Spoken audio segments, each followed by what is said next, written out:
Good morning.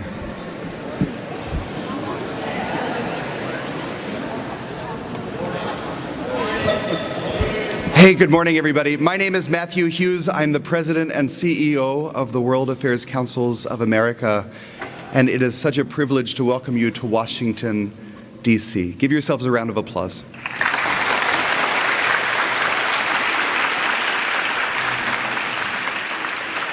We are live streaming today's competition, so it's my pleasure to welcome our friends and colleagues from around the country who are joining us virtually as well for this 21st annual Carlos and Malú Alvarez Academic WorldQuest competition. Incredible, 21 years. For how many of you is this your first time in Washington, D.C.? Wow, that's great. That's great. And how many of you have been to an academic WorldQuest competition before? Awesome. Welcome back. Congratulations to you. The World Affairs Councils of America, as you may know, is a national network of apolitical, nonpartisan community organizations that are talking about what's going on around the world. And those are the organizations who have sponsored your participation today. So I want to send a special thank you to our councils around the country who have made today's participation for you possible. The purpose of Academic WorldQuest is to help you, future leaders, current and future leaders, to expand your global horizons and understand the nuances and complexities of our world today. And we do live in a very complex world. Did you see that movie that won the Oscar, Everything, Everywhere, All at Once? Did you see that won? That's the world we're living in today, where everything is happening everywhere, all at the same time. And it's a crazy world to be in, but we're going to figure it out together. I'd like to start by thanking our sponsors for today's competition. Special thanks to Carlos and Malú Alvarez, for whom this competition is named. They regret that they can't be with us in person today, but I know that they are with us in spirit as you do your very best in this competition. We'd also like to thank our hosts today, the U.S. Institute of Peace. We'd like to send a special thanks to President and CEO Lise Grande, the Director of Public Engagement, Allison Sturma, and her fabulous team who put on this event today, and the many USIP representatives who are participating in today's competition. Would you help me to give them a thank you?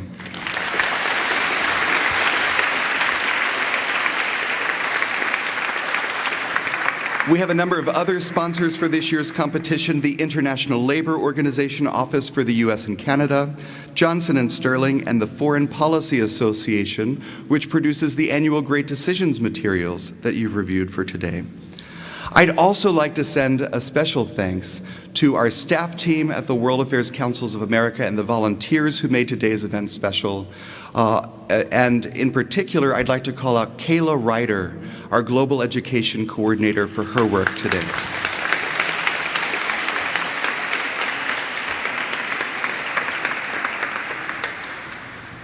You wouldn't be here without the support of a number of people, and that includes the teachers and parents who are sitting in the gallery behind you, and the folks who are cheering you on from home. Would you help me to thank your teachers as well, please?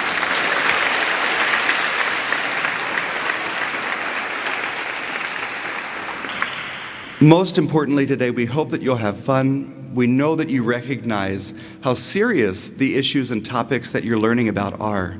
But through your exploration of these topics, we hope that you've had the chance to learn a little bit more about the world, about one another, and about yourselves. It's now my great pleasure to introduce to you a representative from the U.S. Institute of Peace, who is someone I admire very, very much. Ambassador Bill Taylor is Vice President for Europe and Russia at USIP. In 2019, you may know that he served as Chargé d'Affaires at the U.S. Embassy in Kyiv and as the U.S. Ambassador to Ukraine before that from 2006 to 2009. During the Arab Spring, Ambassador Taylor oversaw U.S. assistance and support to Egypt, Tunisia, Libya, and Syria. He served in Jerusalem as the U.S. government's representative to the Mideast Quartet and served in Kabul in 2002 and Baghdad in 2004. He's been a lot of places and he's done a lot of things, and he's joining us today to introduce you to another very special guest. Please help me to welcome Ambassador Bill Taylor. Thank you. Matt, thank you very much. It is my pleasure to welcome you all here to the United States Institute of Peace. What we do is work on conflict. We try to avoid conflict. We try to resolve conflict. Today, as everyone in this room knows, there is a major war going on. And I suspect some of you will have talked about this, will have written about this, will compete on some of these issues.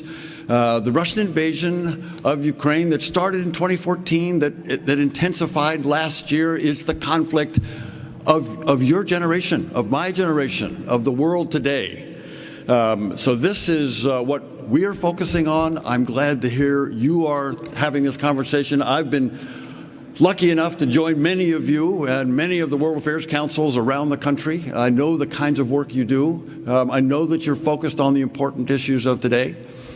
In my view, there's no more important issue today than the defeat of Russia in Ukraine. And today, as Matthew said, we're very pleased to have the Ukrainian ambassador to the United States, Oksana Markarova. She is a brilliant ambassador. I first met Ambassador Markarova in Kyiv when she was the Minister of Finance. And a really important job in that government. And now she's here representing her nation, a nation at war, a nation defending itself against an unprovoked, unjustified attack by the Russians. And she's doing a brilliant job. You are very lucky to have Ambassador Markarova here. So let me welcome her to the station.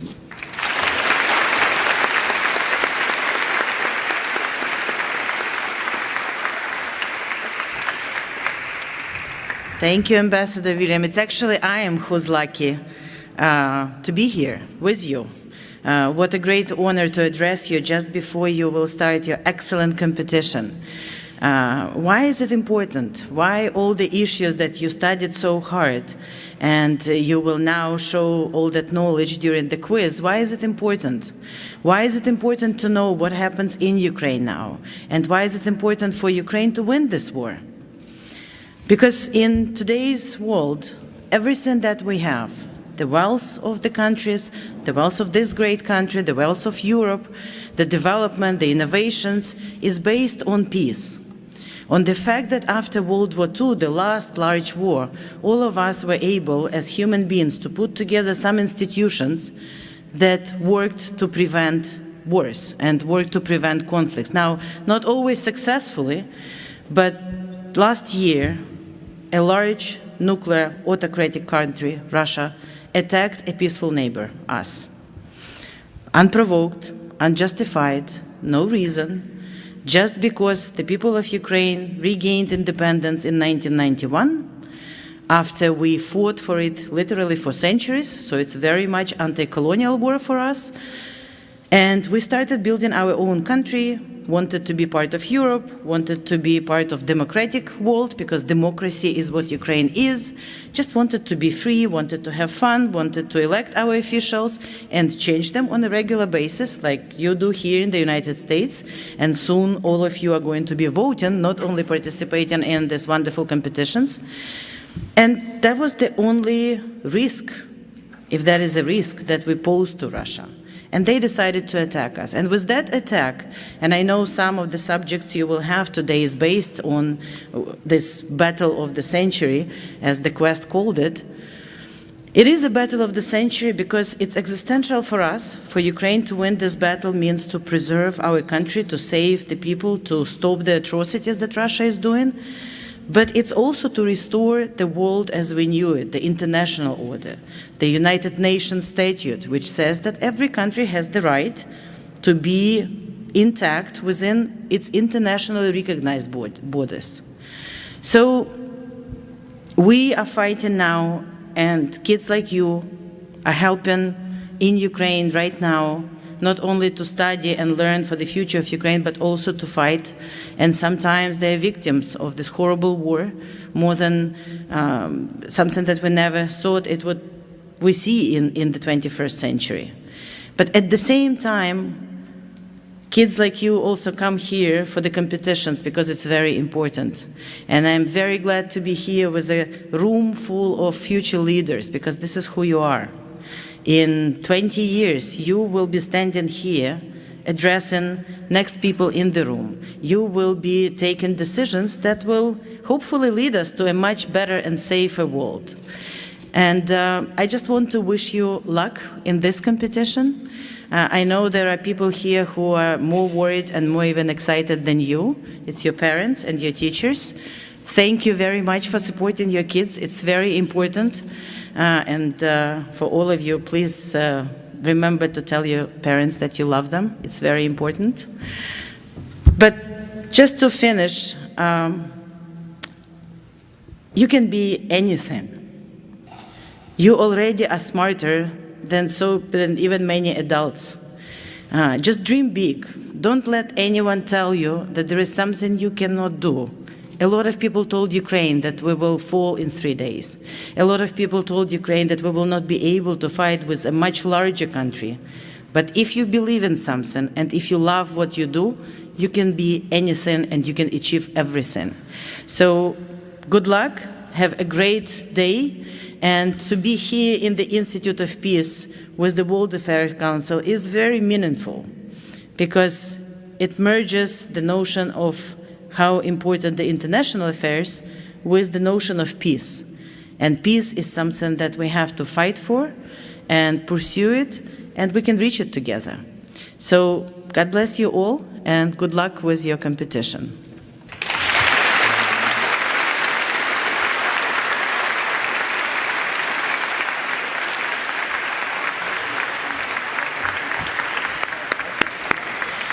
Wow, wonderful. Let's give another hand to the wonderful ambassador and our other speakers today.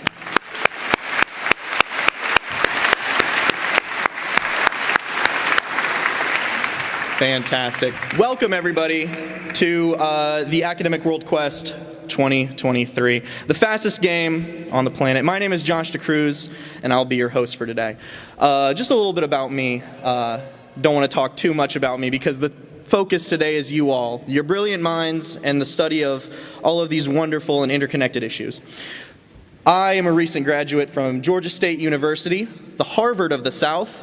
Yeah, there we go, right back there. My degree was on U.S. labor in the 20th century. So as a labor historian, I focused on exploitation at work from a very early age. One of my first jobs was a minimum wage retail job that I was making $7.25 an hour for 3 years. After 3 years, I finally got a raise up to $7.35. So that was money in the bank. After learning about economic exploitation, low-wage work, and how critical it is to talk about this and study this, I then spent my time working towards my master's degree. And while there at Georgia State University, I spent time working with a Department of Education program called TRIO Student Support Services. At TRIO, I was an academic coach and tutor for low-income students, students with disabilities, and students from that are first-generation students. So students from a disadvantaged community were able to come to the TRIO support centers, and I was able to tutor them, help them write, and help recover material that they went over in class. From there, I had one of the coolest jobs I ever had, working on the Stacey Abrams campaign down in Georgia for her governorship candidacy. I worked several different campaign offices. I opened several throughout the state of Georgia, including in Metro Atlanta, in College Park, Georgia, and in Jonesboro. So bounced all around the state of Georgia, meeting all of these different communities that have their own different challenges and struggles that are all interconnected through the world of work. And through meeting all of these different communities, the diverse populations that I was able to interact with, something became very clear to me, that the only way to build a better future is by building up your community and reaching out to those disadvantaged populations within your community to build a better way forward.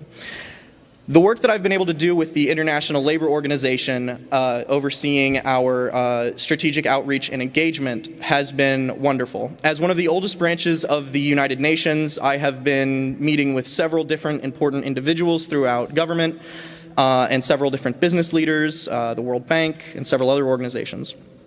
During these meetings, one thing became even more clear, that I was no longer part of my Georgia community, but rather a part of a global community.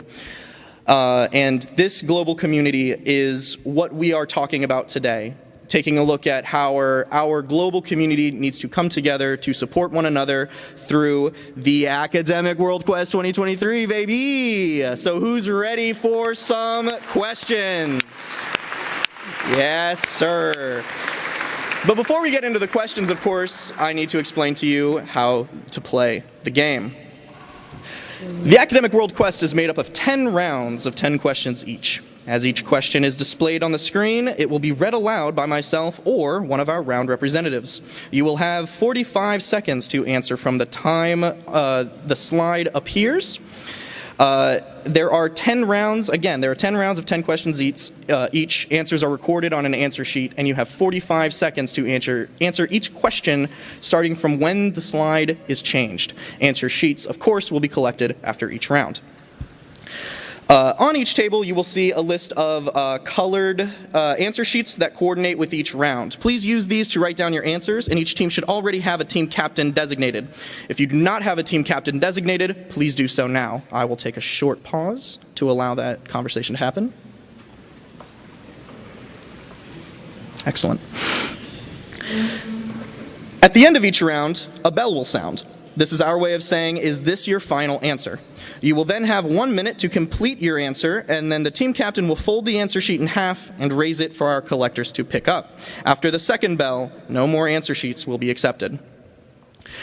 Some more rules. The teams are not allowed to consult with the audience, wireless devices, cell phones, other teams, books, or written materials at any point during the competition. Any team found by the World Affairs Council of America judges, runners, or staff to be violating this rule will forfeit that round, and a penalty of 20 points will be automatically deducted from that team's score. If a team believes that another team is cheating, they may tell a World Affairs Council of America representative. However, if the other team is not to be found in violation of any rules, the accusing team will forfeit 2 points. A team consists of 4 players. Player substitutions are not allowed. A player can use the bathroom during the break. If a player leaves at any other point during the rounds, he or she cannot return until after the break. Parents, alternates, and other guests must remain off the floor at all times. Now to cover the scoring. For each question you get right, you get 1 point. There is no penalty for wrong answers or for no answers. If, at the conclusion of the competition, there is a tie for first, second, or third place, tiebreaker rounds will be played. Of course, you can also challenge a question. There will be 3 periods during which teams may submit a written challenge to the judges using the official challenge form. These periods will occur directly following the recitation of answers of the preceding rounds. Each team may submit no more than 2 challenges totals, and the challenge form must be filled out completely for the challenge to be considered. You may only challenge questions from the answers read immediately preceding the challenging round. You may not challenge these answers in future challenge periods. Teams are not allowed to consult with audience members prior to submitting a challenge, nor will there be any verbal discussions with the judges allowed. Please leave my friends alone. The decisions of the judges will be final. If the challenge is unsuccessful, the team which brought it will forfeit 1 point. Our round representatives are the experts in their respective fields, carefully selected to bring you the most engaging and informative questions. They will be on stage to read the 10 questions per their designated round, providing you with insight and knowledge that you won't find nearly anywhere else. Each round representative works within the field of topic that the questions are based around and have years of experience that they're passionate about and have a deep understanding about the subject matter they're covering and are so eager to share their knowledge with you. Throughout the game, we will have round representatives come up and briefly identify themselves, sharing a little bit about their background and their role in the field, and then they will read you the 10 questions. Our first round is dedicated to discussing our sustainable future for the world's wildlife, and to do that, we have Claire Murashima as our round representative. Claire is a production assistant from Morning Edition and Up First at NPR, and has covered several stories revolving climate change and its effects on wildlife. Claire will be up here shortly, and I have no doubt that her questions that she asked will challenge us deeply to think about the future of our planet's wildlife and what we can do to secure it. So without further ado, please join me in welcome Claire to the stage. Let's give her a warm round of applause.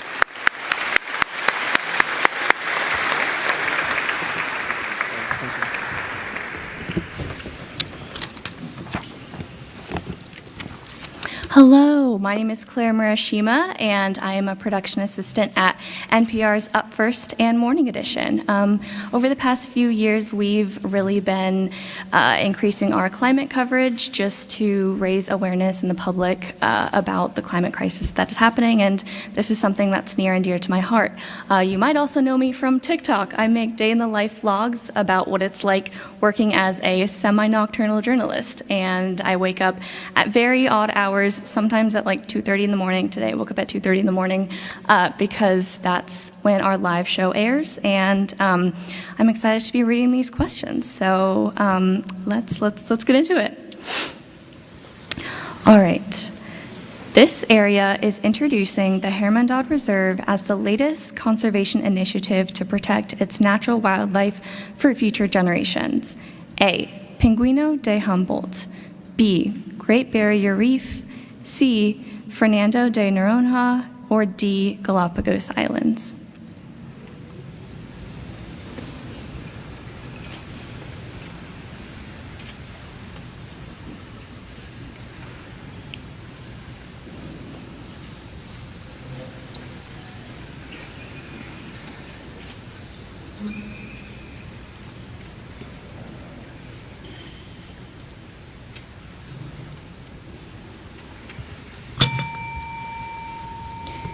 Do I read it after the first bell or the second bell? I read it after the second bell, right? Just the first bell or the second bell? Oh, sorry. Did I read it? Perfect. All right. What is the purpose of creating the Hermandad Reserve? A. To allow all types of fishing in the Great Barrier Reef. B. To create a safe migration corridor for marine animals from the Galapagos to Costa Rica. C. To establish a multinational agreement between Ecuador and Panama. Or D. To increase the size of Fernando de Noronha's wildlife reservations.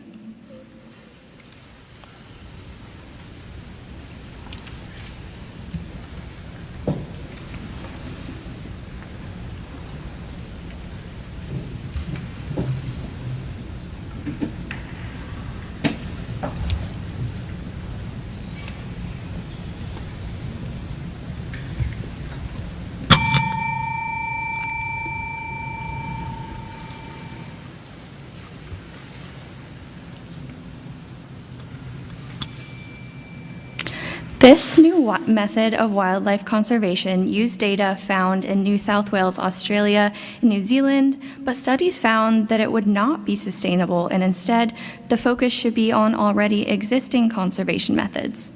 A. Rewilding.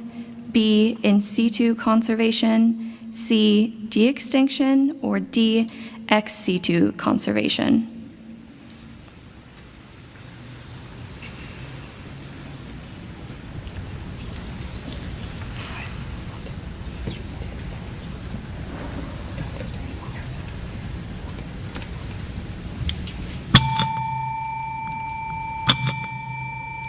What is the main risk of implementing trophy hunting bans? A. Bans would only undermine local rights and accelerate the loss of wildlife. B. Wildlife decline would be reversed. C. Alternatives to hunting will emerge at the same scale. Or D. Donors will meet conservation funding commitments.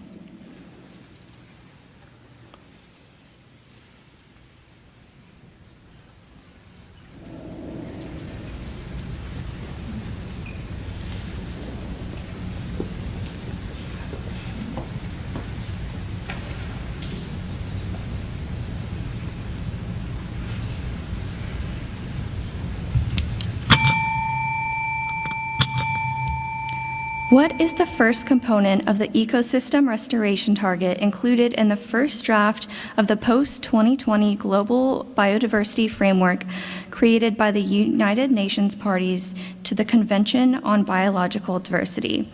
A. Providing funding for ecosystem restoration and conservation efforts. B. Restoration of degraded habitats such as wetlands, grasslands, and forests. C. Reducing greenhouse gas emissions. D. Restoring freshwater, marine, and terrestrial ecosystems.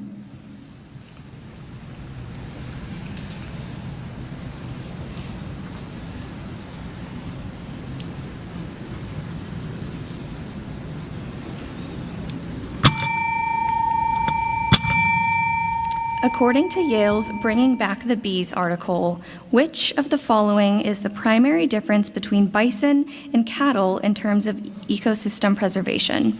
A. Cattle destroy unwanted vegetation and add carbon to the soil structure through their fecal waste. B. Bison accelerate the soil with their hooves to aid plant growth and B. Bison aerate the soil with their hooves to aid plant growth and disperse native seeds. C. Cattle graze grasses to the root, whereas bison roam while they graze, leaving enough of each plant species to maintain its growth. D. Both bison and cattle utilize the same methods of conservation when grazing.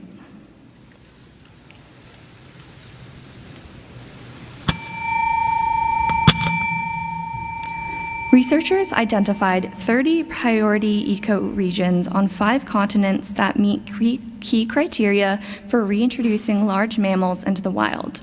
Which of the following is not one of those key criteria? A.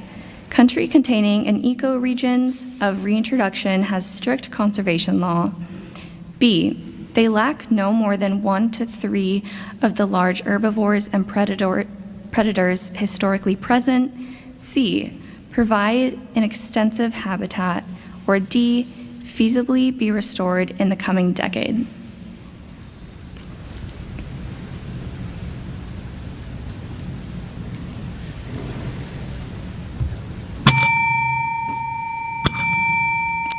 What is the benefit of utilizing smart technology through connected conservation? A. Allowing personnel on the ground to utilize their time and resources more effectively. B. Enabling detailed records of animal movements without tagging. C. Decreased activity in poaching and illegal trespassing. Or D. All of the above.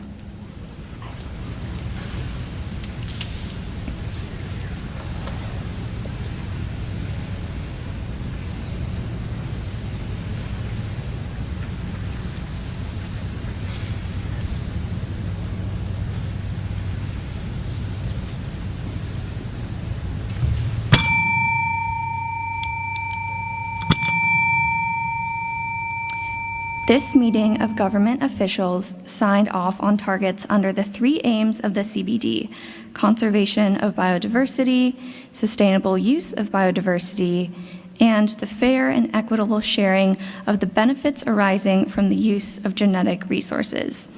A. Paris Agreement of 2015, B. COP27, C. COP15, or D. G20.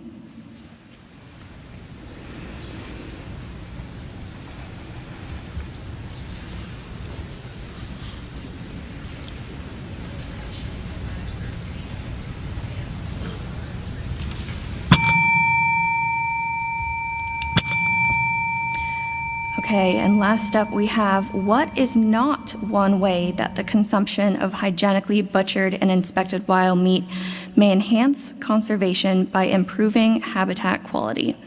A. Reducing the spread of zoonotic diseases through wildlife habitats. B. Enabling restoration of a species in the wild and native habitats. C. Removing invasive species through the creation of new food markets. And D. Preserving quality habitats through the consumption of non-endangered species.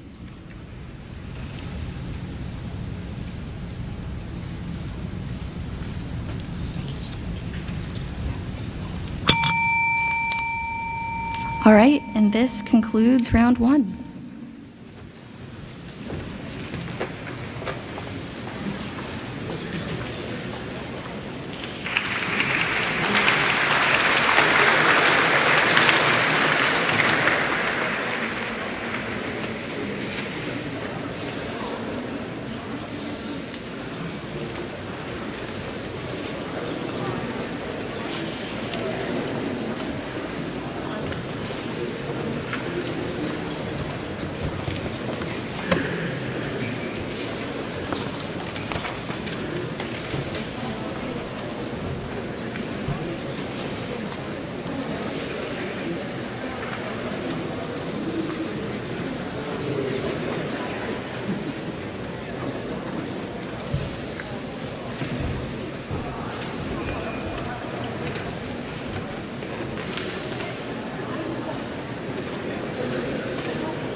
Good morning.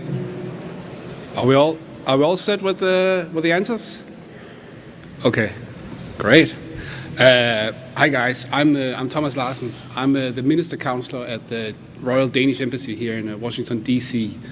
I cover the Arctic as one of my themes at the embassy. I also cover cyber and tech and human rights, and have a background as a human rights lawyer.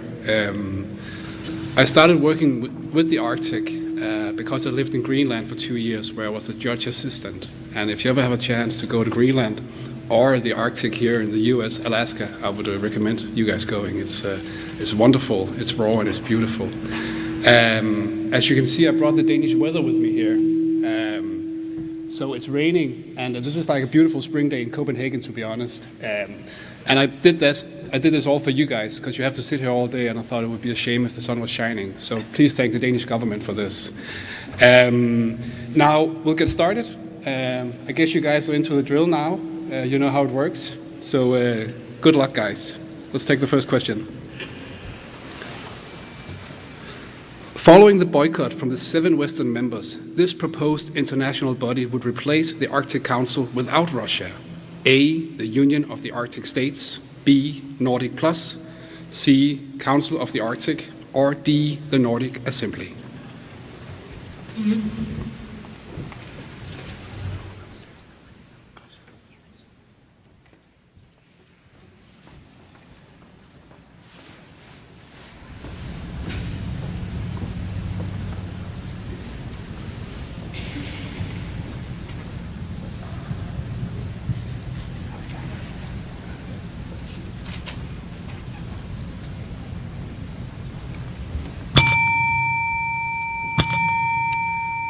Question 2.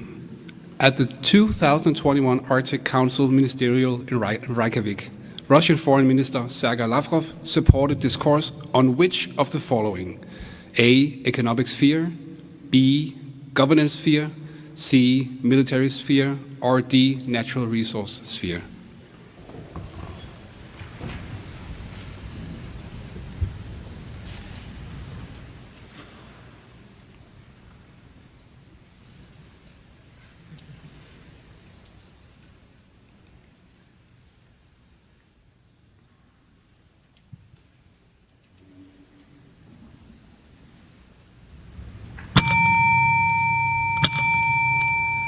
Question number 3. Why does Russia see China's claim to near-Arctic status and advocacy for non-Arctic states to have a greater say in Arctic affairs as an unwelcome push for internationalization of the region? A, Russia's concern about infringement of their territorial integrity. B, Russia wants Arctic governance to be the exclusive prerogative of Arctic states. C, Russia is concerned about Chinese investments in foreign industries. Or D, China's growing environment in gray zone activities.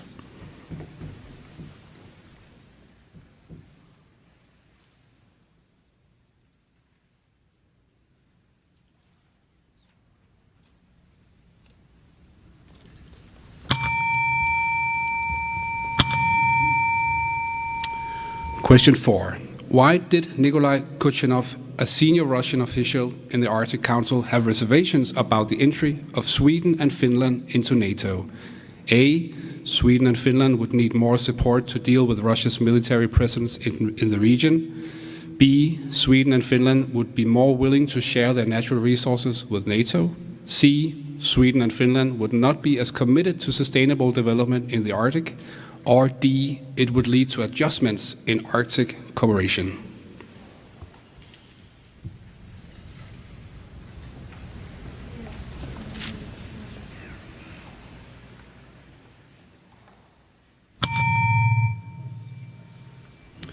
Question 5. Which of the following is not one of the legally binding cooperation agreements in the Arctic Council has entered into?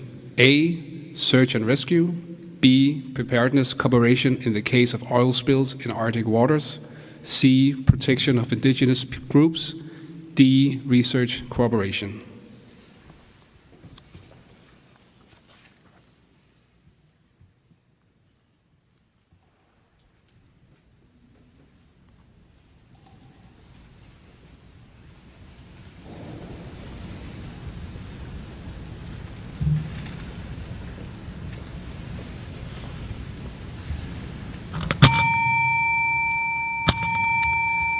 Question 6. Why does Russia see its increased militarization of the Arctic as legitimate? A. They believe the Arctic provides access to onshore and offshore resources. B. They believe the Arctic serves as a base to threaten targets of strategic value in the region. C. They want to use it as a base to deploy traditional power projection. Or D. They believe NATO has increased their military presence in the region.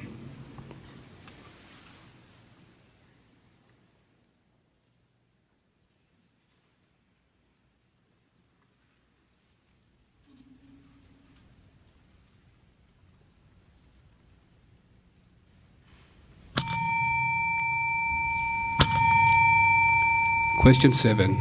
In the podcast The Arctic Council, Indispensable International Regime, Dr. Annika Nilsson said this was the truly serious threat to the Arctic Council. A. Russia's annexations of Crimea and the West's reaction. B. New observers to the Council. C. Iceland's unwillingness to budge its stance on the importance of fishing in its foreign policy. D. Melting ice caps pose serious threats to the region's environmental stability.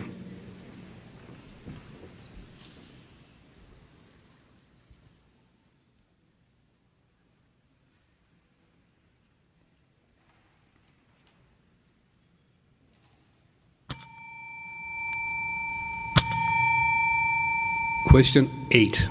What is one reason for the competition among China, the US, and Russia to claim territory in the Arctic Circle?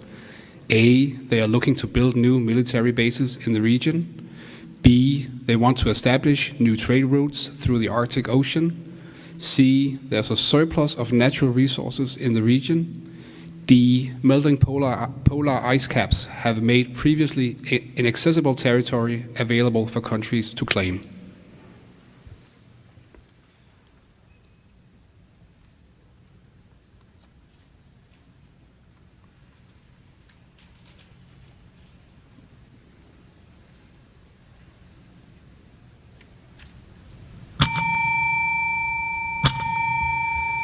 Question 9. Which of the following is one of the 4 primary security interests of the United States in the Arctic region? A. Enforcing US sovereignty in the region. B. Forming a coalition of Arctic states to isolate adversaries from the region. C. Ensuring the continuation of air defense through NORAD. D. Access to minerals, fishing, and other natural resources.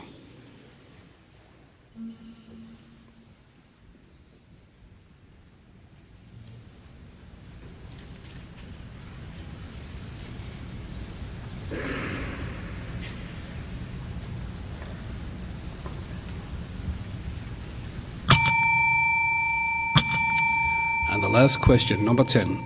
In response to Russia's annexation of Crimea in 2014, and in order to increase regional cooperation amongst members, this organization was established by the Arctic Council. A. Arctic Economic Council. B. The Fairbanks Declaration.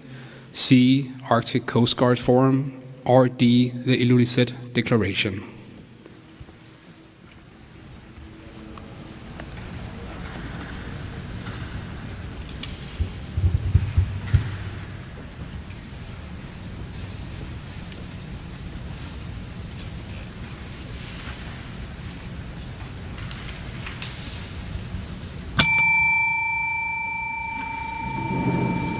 There you go. Well done.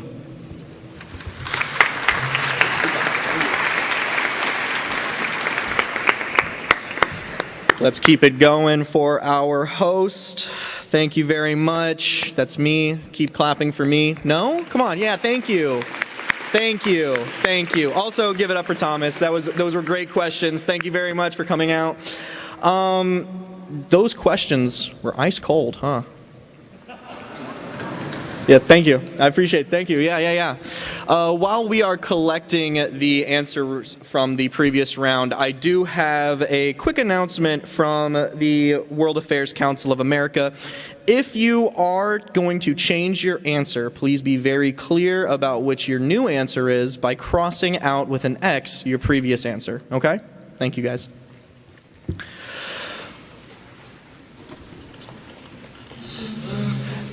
All right, so our next round, round 3, is on atrocity prevention and accountability.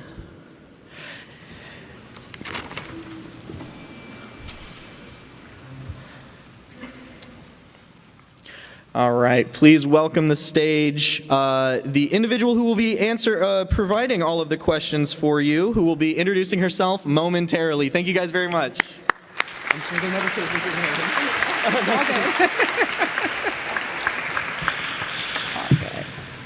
Good morning, everyone, young scholars.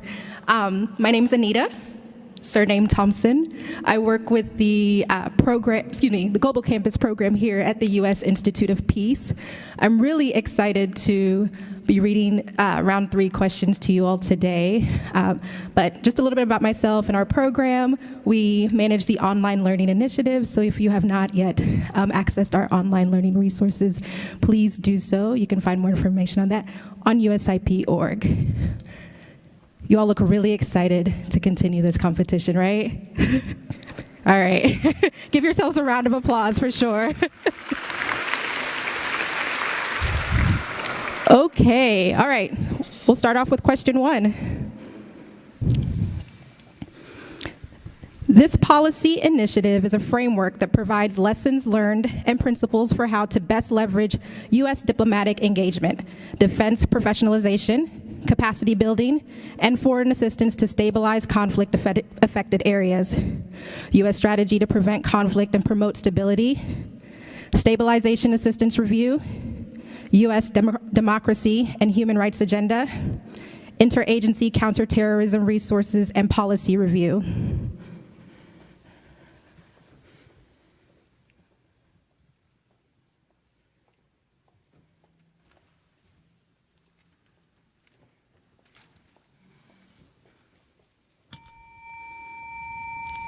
Fantastic. Yes. Question 2. What trial was considered a turning point for international justice and of critical importance to victims of alleged crimes in the former Yugoslavia? Milosevic trial, Praljak trial, Aleksovsky trial, Karadzic trial.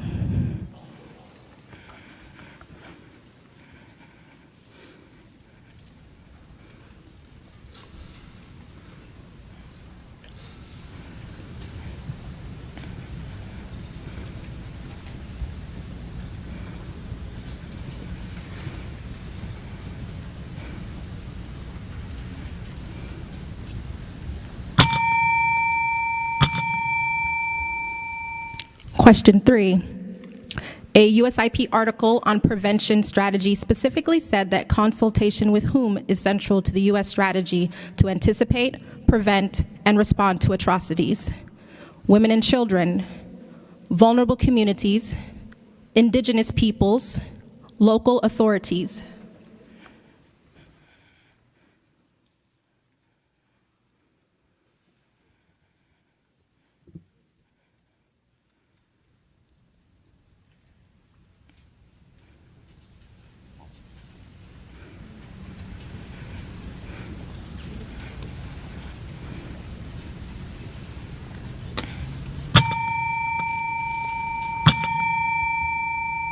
Question 4, how many cases have been brought before the International Criminal Court as of June 30, 2022? 8, 17, 31, or 38?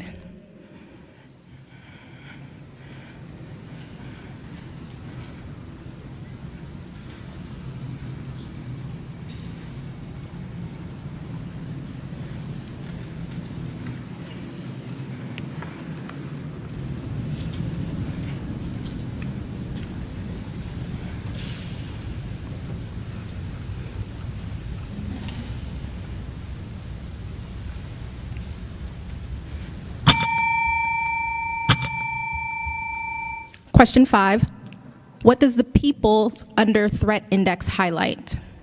Populations within countries who are at risk of systemic oppression and mass atrocity, the statistical risk of violent conflict in a given country, a country's level of negative peace using 3 domains of peacefulness, community-based peace indicators.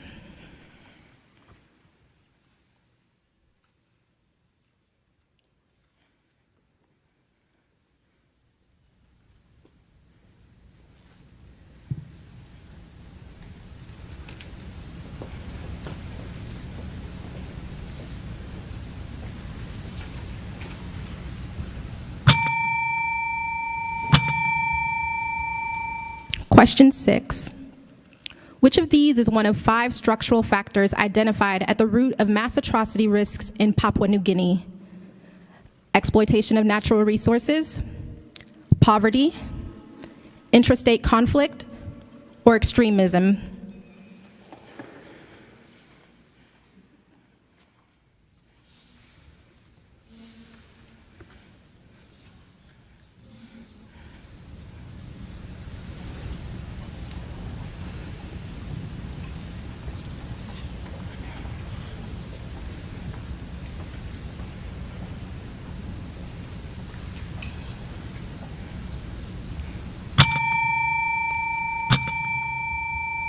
Question 7.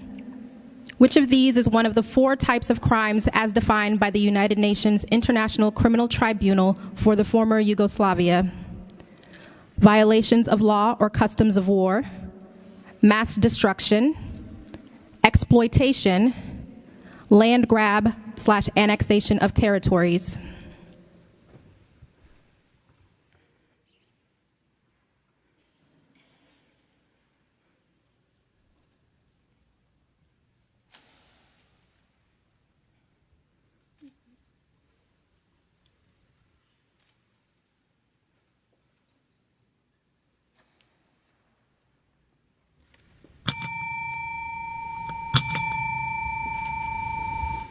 Question 8.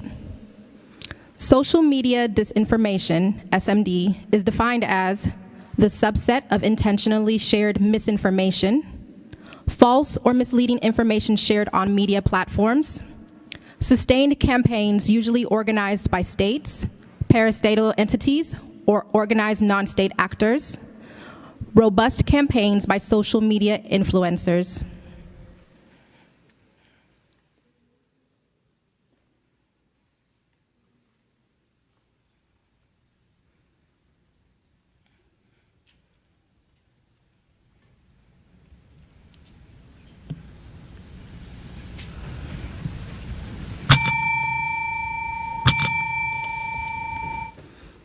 Question 9.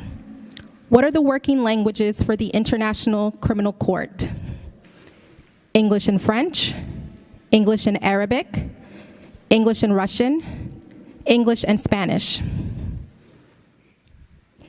Hint, it probably has English included. You're welcome.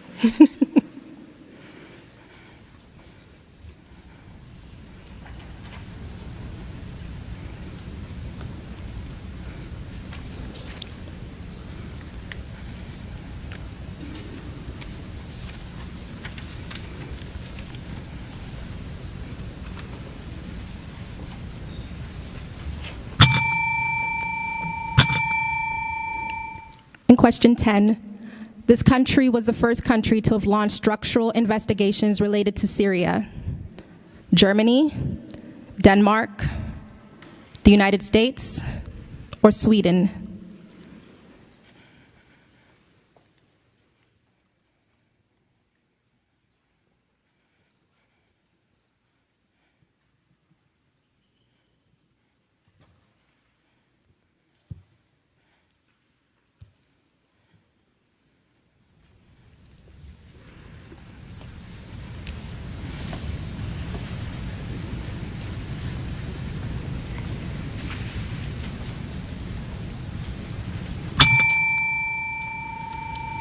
All right, raise your hand so they can come and collect your answers. Good luck, everyone.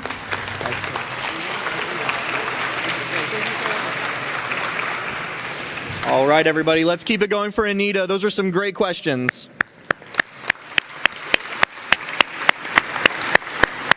All right, the real atrocity was how tough some of those questions were, man. All right, so round 4 is going to be on combating global food insecurity, and for that we have Emma Dodd, who is a program coordinator for the Global Food Security Program at the Center for Strategic and International Studies. You know, when I was working on the Stacey Abrams campaign, one of the things that we always focused on was the fact that 1 in 8 children in the U.S. are food insecure, and so when we would go out to the communities that we were active in, we would always make sure that if there were any government assistance programs that we could provide for those communities, that we could connected them to those resources. And so I'm very excited to welcome to the stage Emma Dodd, who is going to be asking you so many questions on global food security. Everybody give it up for Emma Dodd.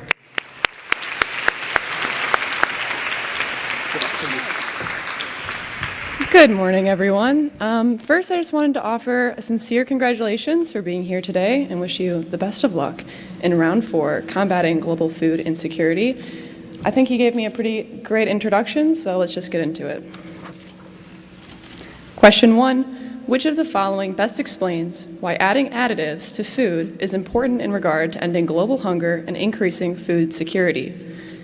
A, additives can make food last longer, reducing food waste and ensuring more people have access to food. B, additives can reduce the nutritional value of food but provide enough calories to prevent hunger. C, additives can make food taste better, encouraging people to eat more and reducing the risk of food going to waste. Or D, additives can make food cheaper to produce, allowing more people to afford it and reducing the risk of hunger.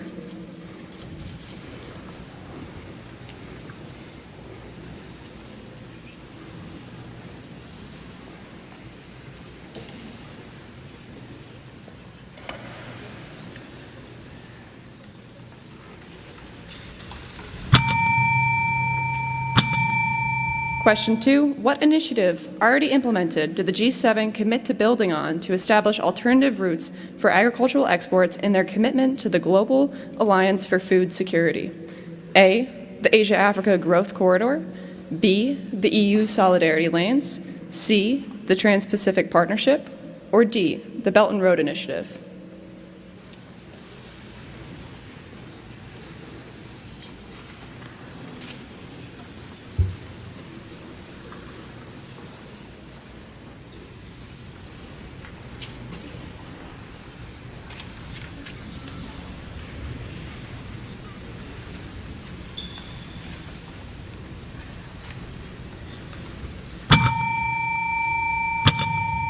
Question 3, what is the G7's view on the relationship between trade and food security? A, free trade policies are essential for ensuring global food security. B, trade barriers should be used to protect domestic production. C, trade policies should be balanced with food security concerns. Or D, the G7 has no official view on the relationship between trade and food security.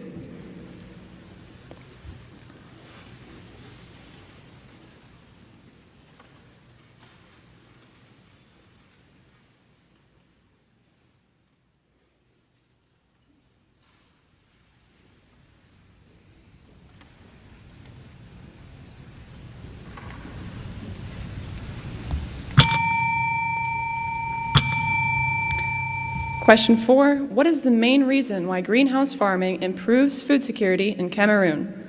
A, it reduces the country's dependence on food imports. B, it increases the diversity of crops grown. C, it creates employment opportunities in rural areas. Or D, it improves the nutritional value of the food produced.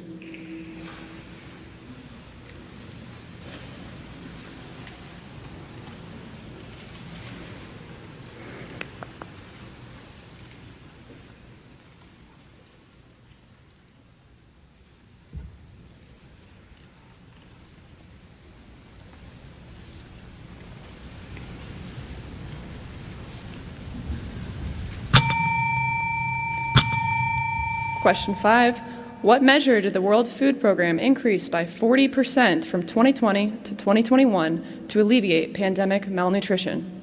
A, agricultural subsidies. B, cash transfers. C, specialized nutrition treatment. Or D, implementation of community-based management of acute malnutrition, or CMAM, programs.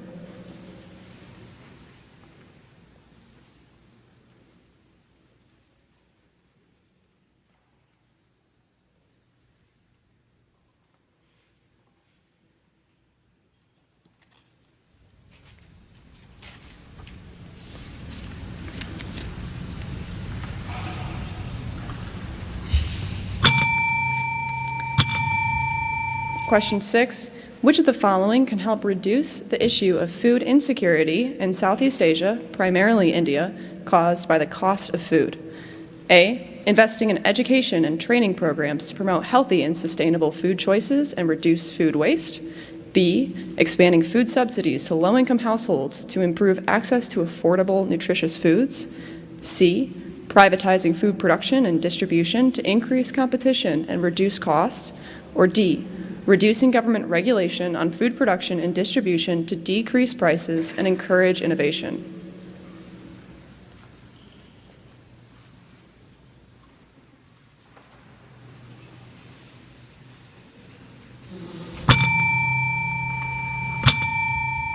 Question 7. In 2021, the UN Food Systems Summit, or the UNFSS, met to discuss advancing the global nutrition agenda. Which of the following is a key outcome from the UNFSS? A, a focus on increasing food production through monoculture agriculture. B, a focus on reducing the use of harmful pesticides and fertilizers in agriculture. C, more than 100 countries developing national food system pathways to detail a roadmap for transformative action. Or D, a focus on developing supply chain systems to ensure that global pandemics will not cause future disruptions.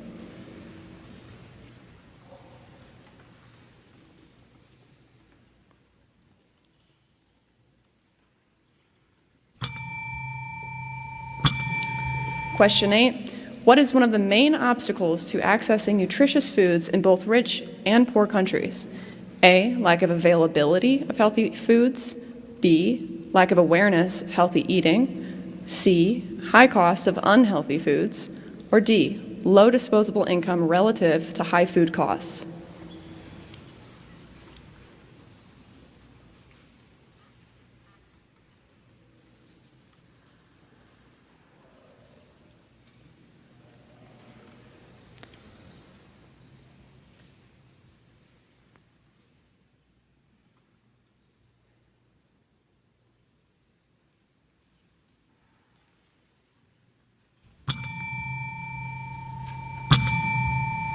Question 9. What are the pre-existing drivers to the rising food insecurity, according to the World Bank's Vice President for Sustainable Development, Jürgen Vogel?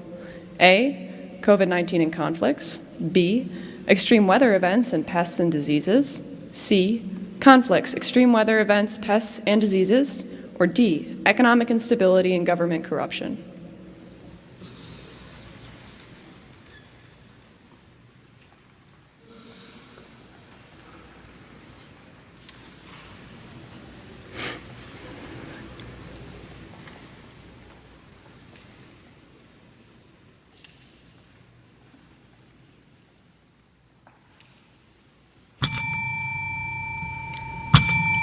Final question. How do conflict-ridden countries and oppressive governments like the Assad regime in Syria benefit from food aid funded by international agencies? A, use its control over food to bolster supporters and punish opposition. B, trade food aid for weapons. C, ally themselves with regional powers by sharing the food. Or D, use food aid as a means to invade unoccupied territories.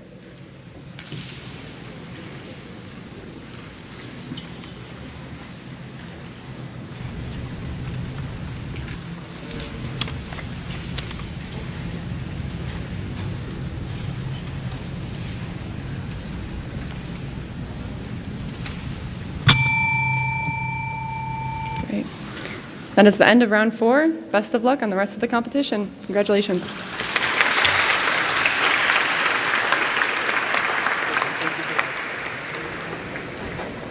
All right, everyone, let's keep it going for Emma. Thank you so much for coming out and talking to us about food insecurity.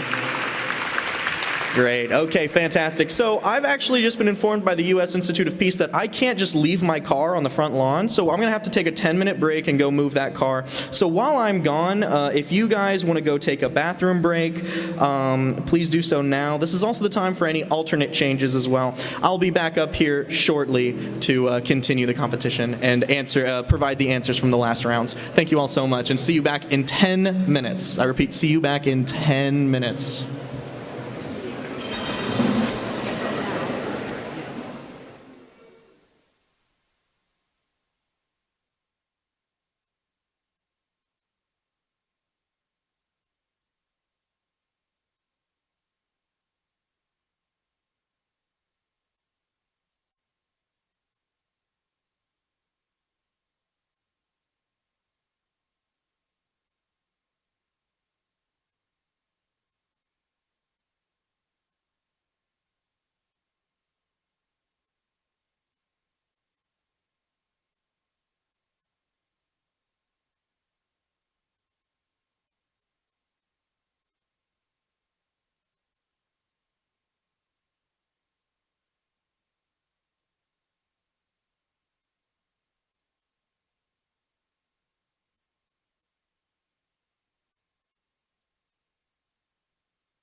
We'll go over the answers. 10-minute break.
All right, can we...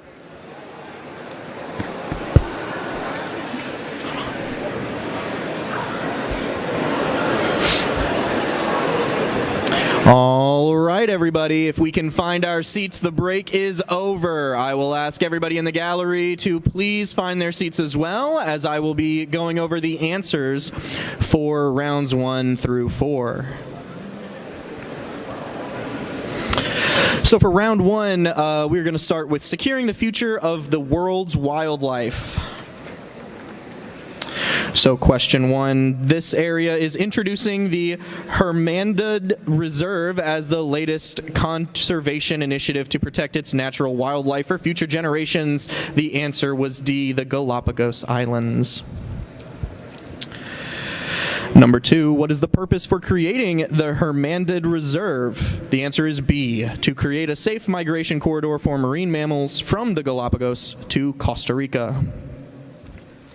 Number 3, this new method of wildlife conservation used data found in New South Wales, Australia, and New Zealand, but studies found that it would not be sustainable, and instead the focus should be on already existing conservation methods. The answer for that is C, de-extinction. Number 4, what is the main risk of implementing trophy hunting bans? The answer is A, bans would only undermine local rights and accelerate the loss of wildlife. Question number 5, what is the first component of the ecosystem restoration target included in the first draft of the post-2020 Global Biodiversity Framework created by the United Nations parties to the Convention on Biological Diversity? This answer is D, restoring freshwater, marine, and terrestrial ecosystems. Question number 6, according to Yale's Bring Back the Beasts article, which of the following is the primary difference between bison and cattle in terms of ecosystem preservation? The answer is C, cattle graze grasses to the root, whereas bison roam while they graze, leaving enough of each plant species to maintain its growth. Question number 7, researchers identified 30 priority ecoregions on 5 continents that meet key criteria for reintroducing large mammals into the wild. Which of the following is not one of those key criteria? The answer to that question is A, country containing an ecoregions of reintroduction has strict conservation laws. Question number 8, what is the benefit of utilizing smart technology through connected conservation? The answer is D, all of the above.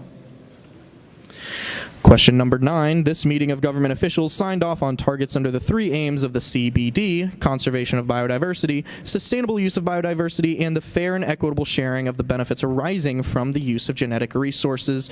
This answer is C, COP15. And of course, number 10, the consumption of hygienically butchered and inspected wild meat may enhance conservation by improving habitat quality in all of the following ways, except by A, reducing the spread of zoonotic diseases through human settlements. Those were the answers for section 1. Moving on to round 2, the Arctic Council Frozen Cooperation. The first question is, following the boycott from the 7 Western members, this proposed international body would replace the Arctic Council without Russia. The answer is B, Nordic Plus. Question number 2, at the 2021 Arctic Council Ministerial in Reykjavik, Russian Foreign Minister Sergei Lavrov supported discourse on which of the following? The answer is C, the military sphere. Question number 3, why does Russia see China's claim to near-Arctic state status and advocacy for non-Arctic states to have greater say in Arctic affairs as an unwelcome push for internationalization of the region? The answer is B, Russia wants Arctic governance to be the exclusive prerogative of Arctic states. Question number 4, why did Nikolai Khrushchev, a senior Russian official in the Arctic Council, have reservations about the entry of Sweden and Finland into NATO? D, it would lead to adjustments in Arctic cooperation. Question number 5, which of the following is not one of the legally binding cooperation agreements that the Arctic Council has entered to? The answer is C, protection of indigenous groups. Again, the answer is C. Number 6, why does Russia see its increased militarization of the Arctic as legitimate? The answer is B. They believe the Arctic serves as a base to threaten targets of strategic value in the region. Question number 7, in the podcast, The Arctic Council, Indispensable International Regime, Dr. Annika Nilsson said this was the truly serious threat to the Arctic Council. A, Russia's annexation of Crimea and the West's reaction. Moving on to question number 8, what is the reason for the competition among China, the US, and Russia to claim territory in the Arctic Circle? The answer, of course, being D, melting polar ice caps have made previously inaccessible territory available for countries to claim. Question number 9, which of the following is one of the 4 primary security interests of the U.S. in the Arctic region? It is A, enforcing U.S. sovereignty in the region. And finally, question number 10. In response to Russia's annexation of Crimea in 2014, and in order to increase regional cooperation amongst members, this organization was established by the Arctic Council. C, the Arctic Coast Guard Forum. Moving on to round 3, atrocity prevention and accountability. Question number 1. This policy initiative is a framework that provides lessons learned and principles for how to best leverage U.S. diplomatic engagement, defense, professionalization, capacity building, and foreign assistance to stabilize conflict-affected areas. The answer is B, Stabilization Assistance Review of 2018. Question number 2, what trial was considered a turning point for international justice and of critical importance to victims of alleged crimes in the former Yugoslavia? That is A, the Milosevic trial. A USIP article on prevention strategy specifically said that consultation with this is central to the U.S. strategy to anticipate, prevent, and respond to atrocities, the answer being B, vulnerable communities. Number 4, how many cases have been brought before the ICC as of June 30th, 2022? The answer is C, 31. For question number 5, what does the People's Under Threat Index highlight? It highlights A, populations within countries who are at risk of systematic oppression and mass atrocity. Question number 6, which of these is one of 5 structural factors identified at the root of mass atrocity risks in Papa? A, exploitation of natural resources. Which of these is the 4 types of crimes as defined by the United Nations International Criminal Tribunal of the former Yugoslavia? The answer is A, violations of law or customs of war. Question number 8, SMD is defined as A, the subset of intentionally shared misinformation. Question number 9, what are the working languages for the ICC? The answer is A, English and French.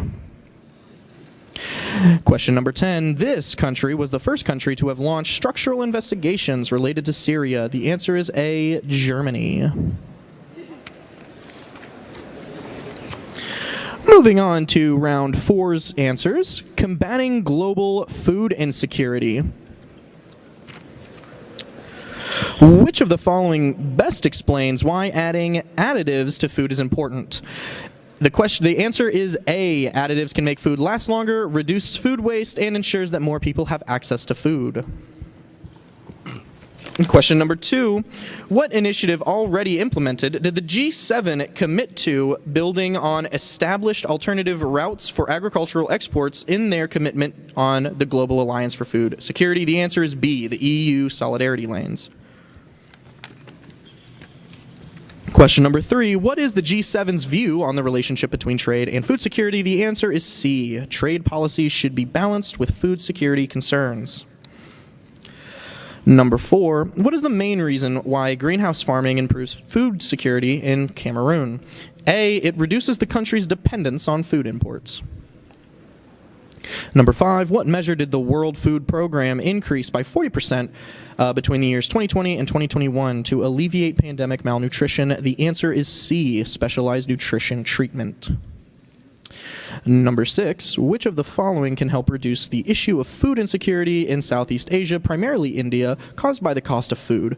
The answer being B, expanding food subsidies to low-income households to improve access to affordable, nutritious food. Number 7, in 2021, the UNFSS met to discuss advancing the global nutrition agenda. Which of the following was a key outcome from that meeting? C, more than 100 countries developing national food system pathways to detail a roadmap for transformative action. Number 8, what is one of the main obstacles to accessing nutritious foods in both rich and poor countries? The answer, of course, being D, low disposable income relative to high food costs. Number 9, what are pre-existing drivers to the rising food insecurity according to the World Bank's Vice President for Sustainable Development? The answer is C, conflicts, extreme weather events, and pests and diseases. Finally, moving on to the final question from the former 4 rounds. How do conflict-ridden countries and oppressive governments benefit from food aid fueled by international agencies? A, it uses control over food to bolster supporters and punish opposition. We will now be moving on to the second little section of rounds 5 through 7. First up, our round 5 round representative is Greg Miller. He will be speaking to economic sanctions, and he will be asking several very tough questions. So everybody, please welcome Greg to the floor. Greg? Good luck out there. Good morning, everyone, and congratulations on being here. My name is Greg Miller. A couple years ago, I was here in DC doing a study abroad for my university when I joined a clinic. And as part of that clinic, we were working on global Magnitsky sanctions, which are distinct from economic sanctions insofar as they target individuals. And we were investigating people in Malta involved in an assassination attempt. And it was really interesting that as a college student, I could be working on this. And so I went back to campus and started my own student organization that also focused on global Magnitsky sanctions. And as part of that, we investigated people in Angola involved in corruption plots there.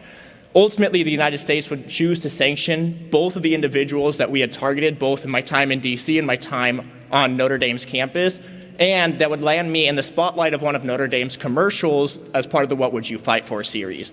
So in high school or in college, don't be afraid to have a real-world impact. But you guys aren't here to listen to me talk. Right now, I'm pursuing a parallel track at Housing and Urban Development as I have a housing interest as well. You guys are here for the questions.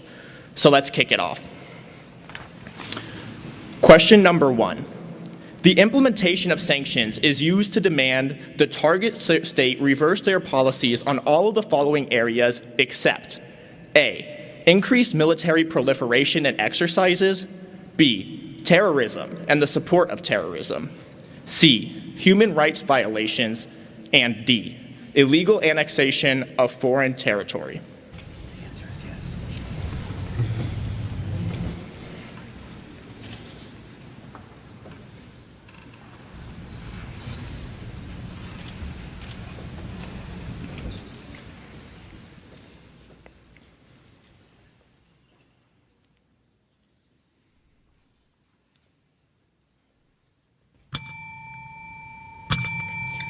Question number 2. How can the impact of sanctions on children be mitigated? A, by increasing the severity of sanctions regimes. B, by providing humanitarian exemptions in sanctions regimes. C, by imposing sanctions only on specific individuals and entities. And D, by using sanctions as a tool of deterrence.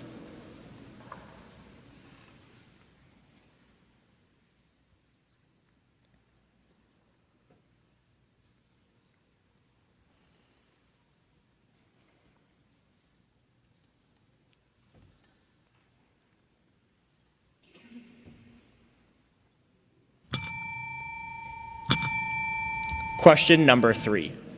What is the primary reason for the U.S. government's heavy reliance on economic sanctions? A, belief that sanctions are the most effective tool for achieving foreign policy goals. B, desire to avoid military intervention in other countries. C, political convenience and the interest of politicians. D, moral obligation to punish countries that violate human rights.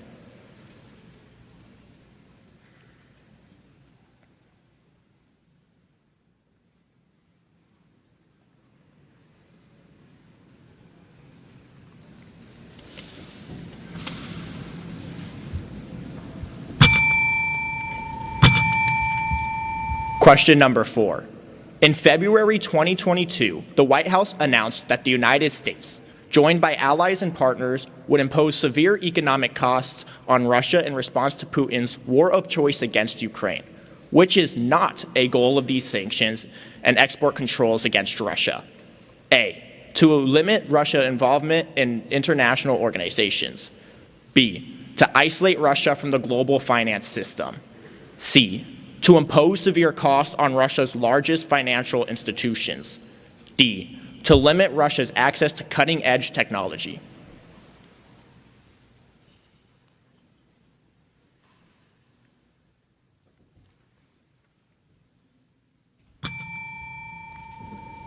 Question number 5. How has globalization affected the economic cost of using sanctions against large, highly integrated economies? A, it has decreased the economic costs. B, it has had no effect on the economic costs. C, it has increased the economic costs. D, it has made it difficult to impose sanctions on these economies.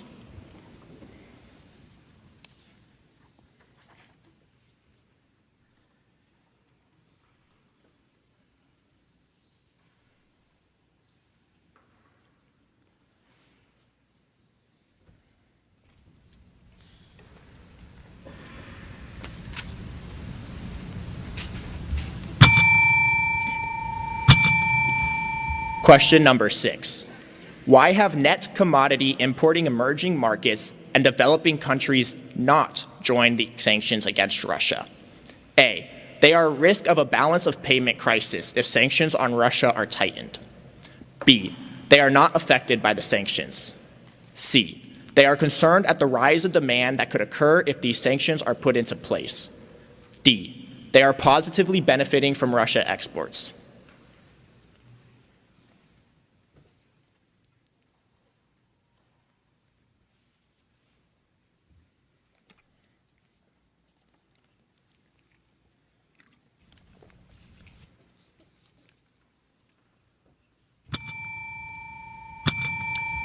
Question number 7. Economic sanctions are often seen as powerful tools of international diplomacy when they work, which is not one of the reasons why sanctions could not work. A, nations may not play along due to geopolitical reasons. B, nations may not play along due to economic reasons. C, the nation's economy being sanctioned is so large, mutually assured economic destruction is created. D, the nation's government is too powerful, ensuring that all sanctions are ignored.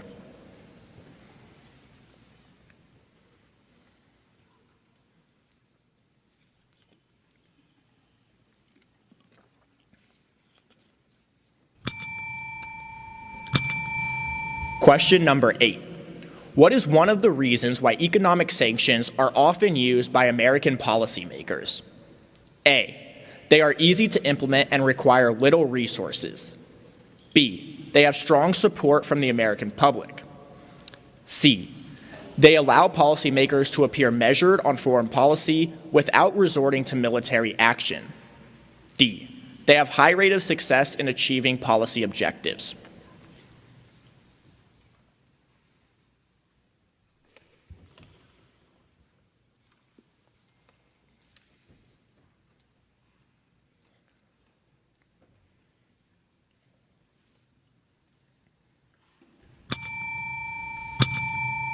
Question number 9. In 2016, the FARC signed a peace deal with the Colombian government but remained under U.S. sanctions for 3 years. In what ways were these U.S. sanctions difficult for FARC members? A, FARC members could not open up bank accounts. B, FARC members had trouble accessing legal frameworks. C, FARC members had a difficult time re-entering Colombian society. D, all of the above.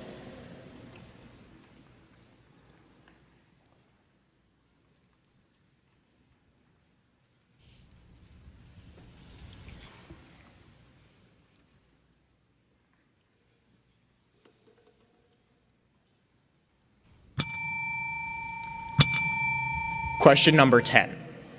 According to the UNICEF report, how many children in the Democratic People's Republic of Korea suffer from acute malnutrition under the age of 5 due to current sanctions? A, 117,000. B, 140,000. C, 170,000.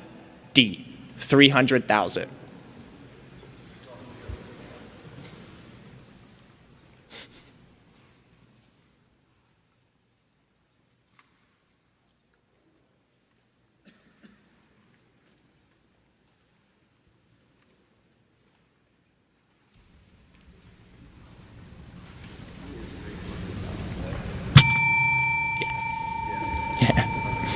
That's the end of the round. Thank you all.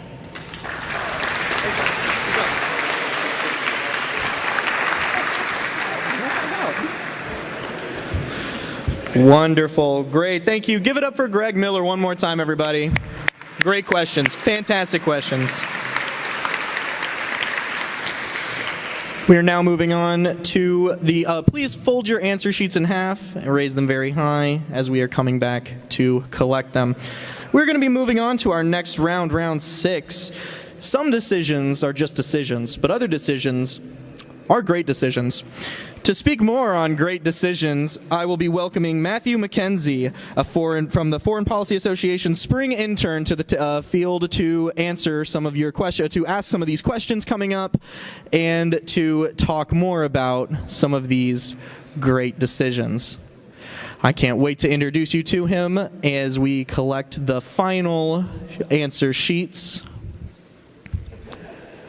Wonderful. Please help me welcome to the stage Matthew McKenzie. Thank you. All right. Hello, everyone. Hope you're all having a splendid Saturday, and congrats for all of you for being here. So I would like to thank the World Affairs Councils of America for having me here today as a representative. I am Matthew McKenzie. I'm currently an International Affairs Master's student at the Elliott School at the George Washington University, as well as an intern at the Foreign Policy Association, a nonprofit organization that seeks to inform and engage the public on the many complex and thought-provoking foreign policy issues facing the U.S. and the world today. And it does so through informed discussion, debate, analysis, through our many publications, events, and educational programs. And perhaps most notably, the FPA is the author and publisher of Great Decisions, which will serve as a focal point for today's questions. And with that being said, shall we begin? Number 1. Changing demographics noted that changes in population structure can have profound social and economic implications. What is an example of such an implication? A, reevaluation of budgetary allocations and social services provisions. B, increased social cohesion due to a diverse population. C, greater political instability due to an influx of young adults. Or D, all the above.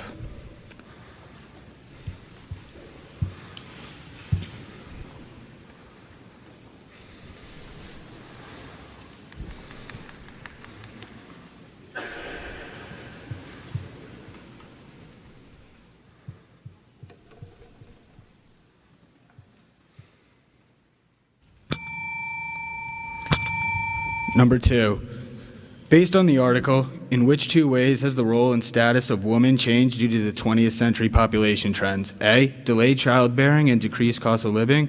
B, improvements in health and declines in family size. C, urbanization and increasing wages. Or D, delayed marriage and longer life expectancy.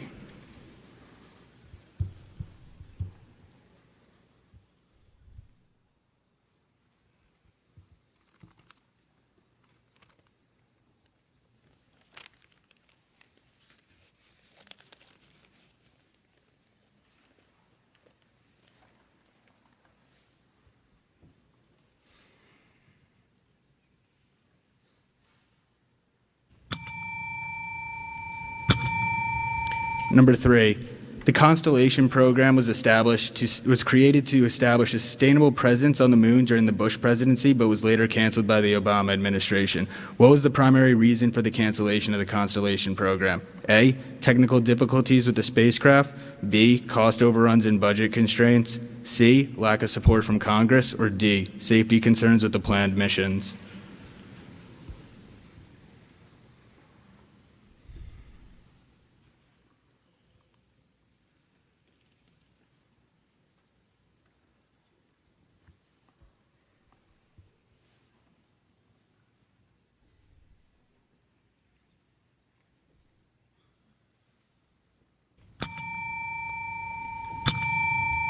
Number 4, the article notes that international cooperation is important for space exploration. Which of the following countries is not mentioned as a partner in the Artemis program? A, Japan, B, China, C, Russia, or D, all the above are mentioned as partners?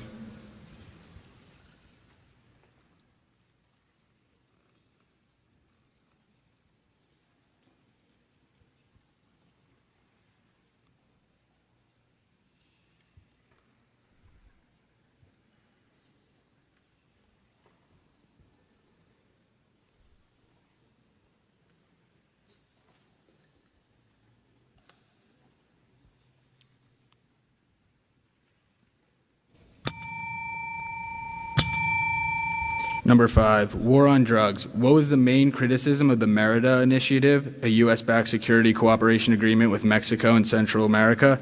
A, it was too focused on drug interdiction and not enough on institutional reform and human rights protections. B, it was too focused on institutional reform and human rights protections and not enough on drug interdiction. C, it was too focused on border security and not enough on reducing drug demand in the United States. Or D, it was too focused on reducing drug demand in the United States and not enough on border security.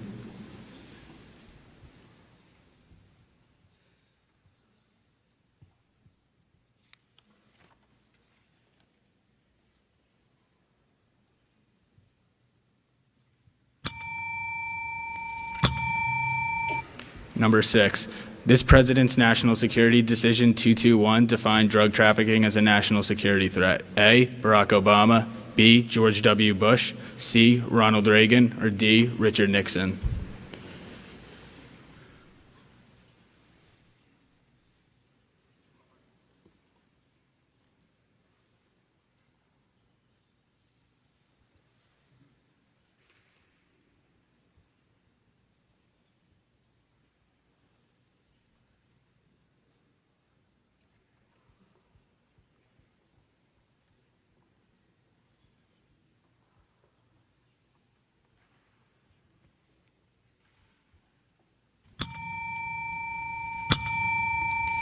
Number 7, what event prompted the Colombian and Mexican governments to reach out to the United States for help regarding the rising and uncontrollable drug-related violence in their respective countries? A, 1992 bombing of the Israeli embassy in Argentina.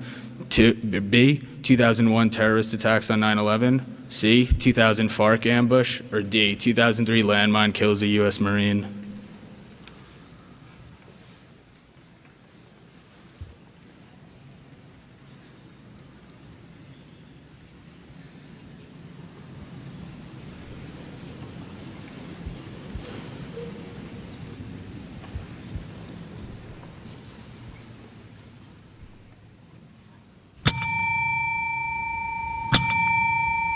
Number 8, which of the below is an ethnic armed organization that has supported People's Defense Forces in Myanmar? A, the Karen National Army, KNA. B, the Kachin Rohingya Army, or the KRA. C, the Kachin Myanmar Union, KMU. Or D, the Karen National Union, the KNU.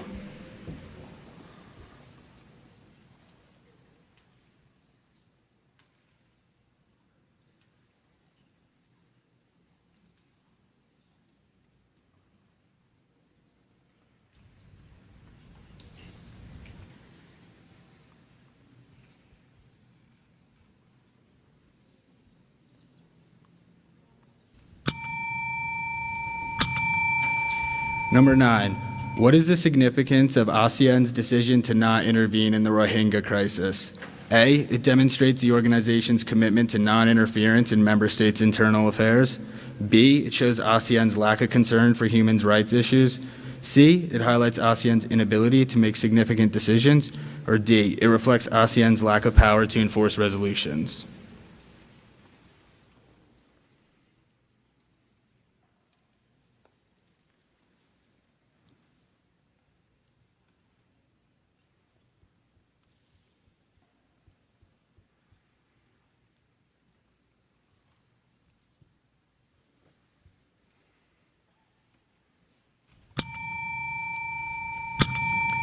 All right, number 10. How has the coup in Myanmar impacted ASEAN's credibility as a regional organization? A, the coup has strengthened ASEAN's credibility as a regional organization.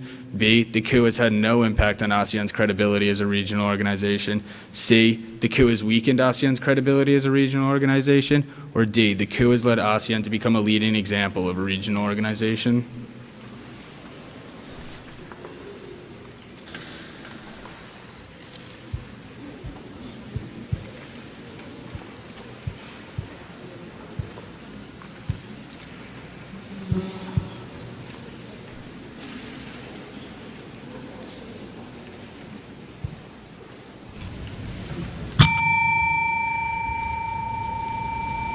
All right, that's the end of the round. Best of luck to all of you.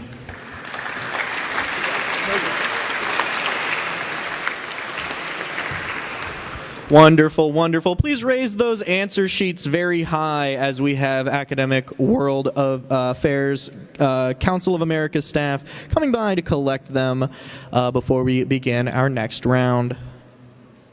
Give it up one more time for Matthew McKenzie as well. What great questions that we just got.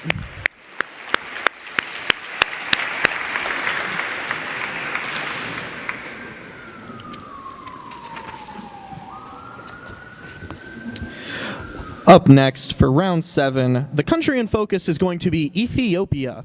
We have Jennifer Cook from the director of the Institute for African Studies at the George Washington University Elliott School of International Affairs coming up to speak on Ethiopia and its history. Everyone, please welcome to the stage the director of the Institute of African Studies, Jennifer Cook.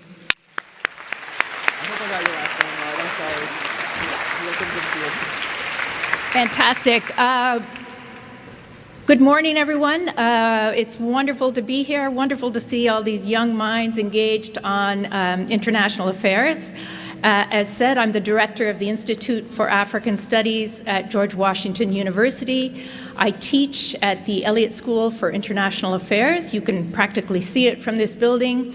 I teach U.S. policy towards Africa and security challenges in Africa. Prior to coming to academia, I worked at a think tank here in Washington, Center for Strategic and International Studies, directing the Africa program. And my first job way back was first as an intern, then a staff assistant on the House Subcommittee on Africa in the U.S. Congress. So delighted to be here. Topic is Ethiopia. So shall I go?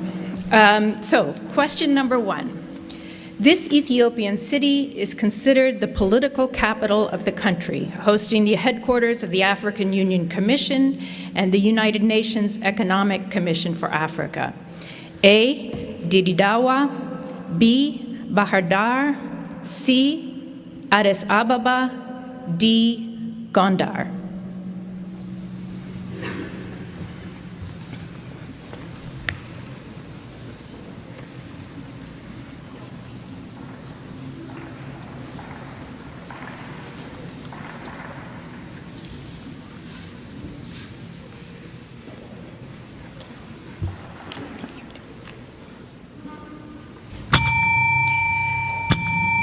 Question 2. This country does not share a physical border with Ethiopia.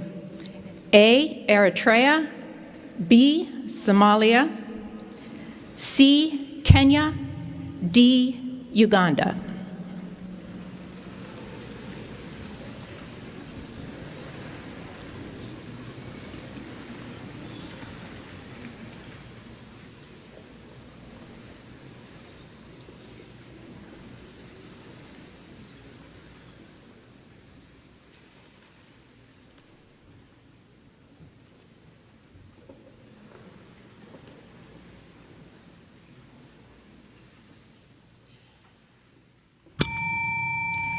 Question 3.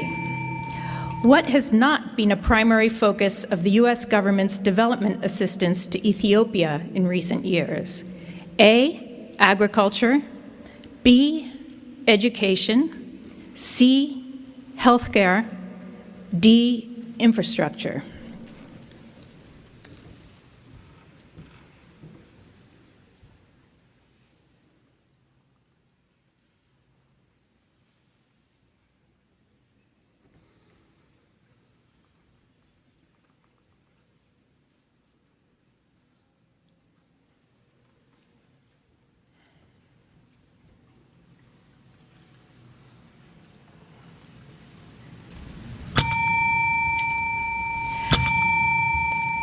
Question 4. In 2021, Ambassador Jeffrey Feltman made remarks detailing the Ethiopia-U.S. relationship of over 100 years. Which of the following statements about the U.S.-Ethiopia relations is true? A, the U.S. has limited significant amounts of development assistance to Ethiopia. B, the U.S. has supported the lifting of sanctions that had been imposed on Ethiopia. C, the U.S. has decided not to resume dialogue with the Ethiopian leaders. And D, the U.S. has an implicit bias towards the TPLF.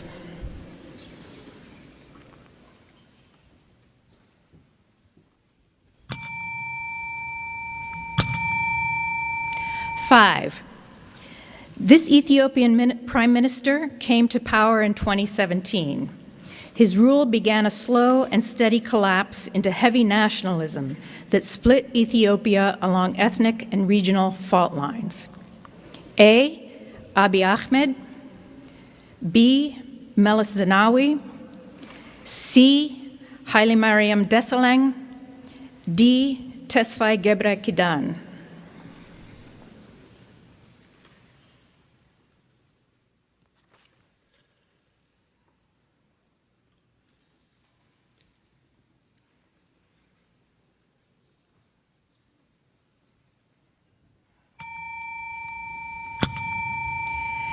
Question 6.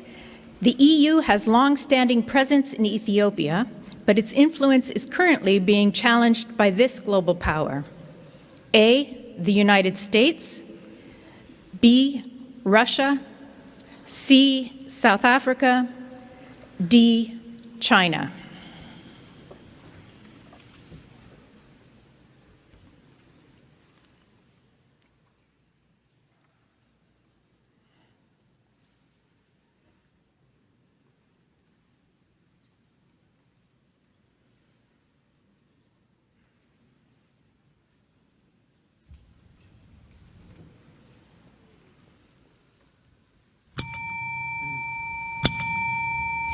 Question 7. What is the root cause of the conflict in Tigray? A, ethnic tensions between Tigrayans and Amharas. B, political differences between the Tigray People's Liberation Front, TPLF, and the Ethiopian government. C, control over resources such as water and fertile land. D, all of the above.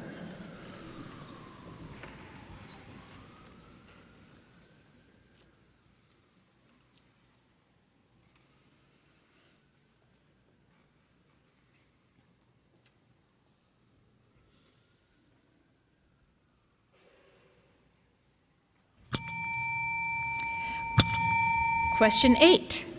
This joint military operation between Egypt and Sudan was created in response to Ethiopia's control of their water supply with the Grand Ethiopian Renaissance Dam. A, the Nile River Basin Initiative. B, the Nile EAP, Emergency Action Plan by the African Union. C, Guardians of the Nile. D, none of the above.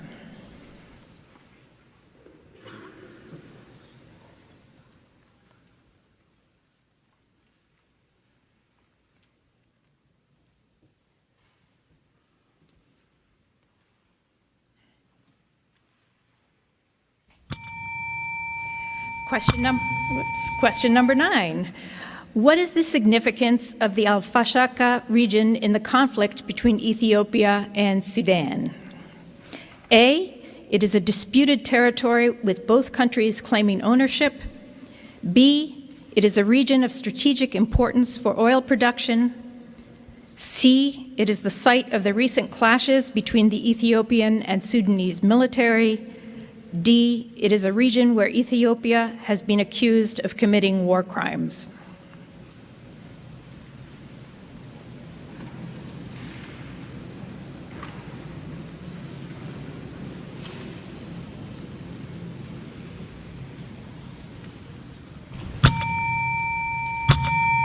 And question 10, final question.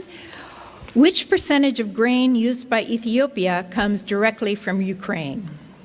A, 20%, B, 40%, C, 60%, or D, 80%?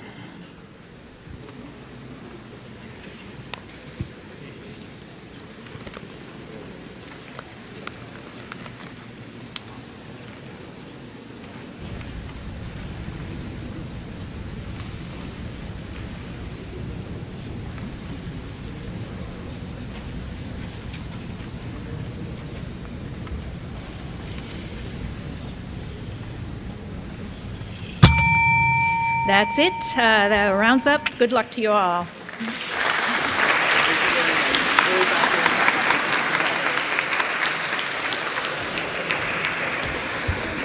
All right, wonderful. Please give it up one more time for Jennifer. Fantastic questions on Ethiopia and the political challenges facing the region. As we come by to collect answer sheets, remember to please lift them very, very high in the air as we can see them, identify you, and come by and pick them up. A couple of notes before we go on break. Please wait until all answer sheets are collected before you leave your seats. And just as a reminder, there are bathrooms found on the first floor, or on the top floor, rather, so you don't have to crowd around the bathrooms down here. There are also some facilities upstairs. If you need to communicate with your teacher, you can please write them a note over by the teacher's lounge out there. And challenges will be accepted here to my right at the judges' table. Returning after this brief break, we will go over our answers from rounds 5 to 7, and then we will do our last 3 rounds in a minute. So please enjoy this 10-minute break. I have to go move my car again, I guess. So we'll see you guys back here in 10 minutes.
All right, if everybody will please find their seats, I will begin reading the answers here shortly.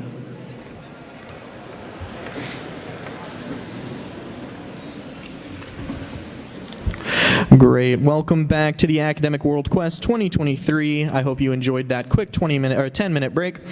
We're going to begin with the round 5, economic sanctions, a double-edged sword. Question number 1, the implementation of sanctions is used to demand the target state reverse their policies on all of the following areas except A, increased military proliferation and exercises.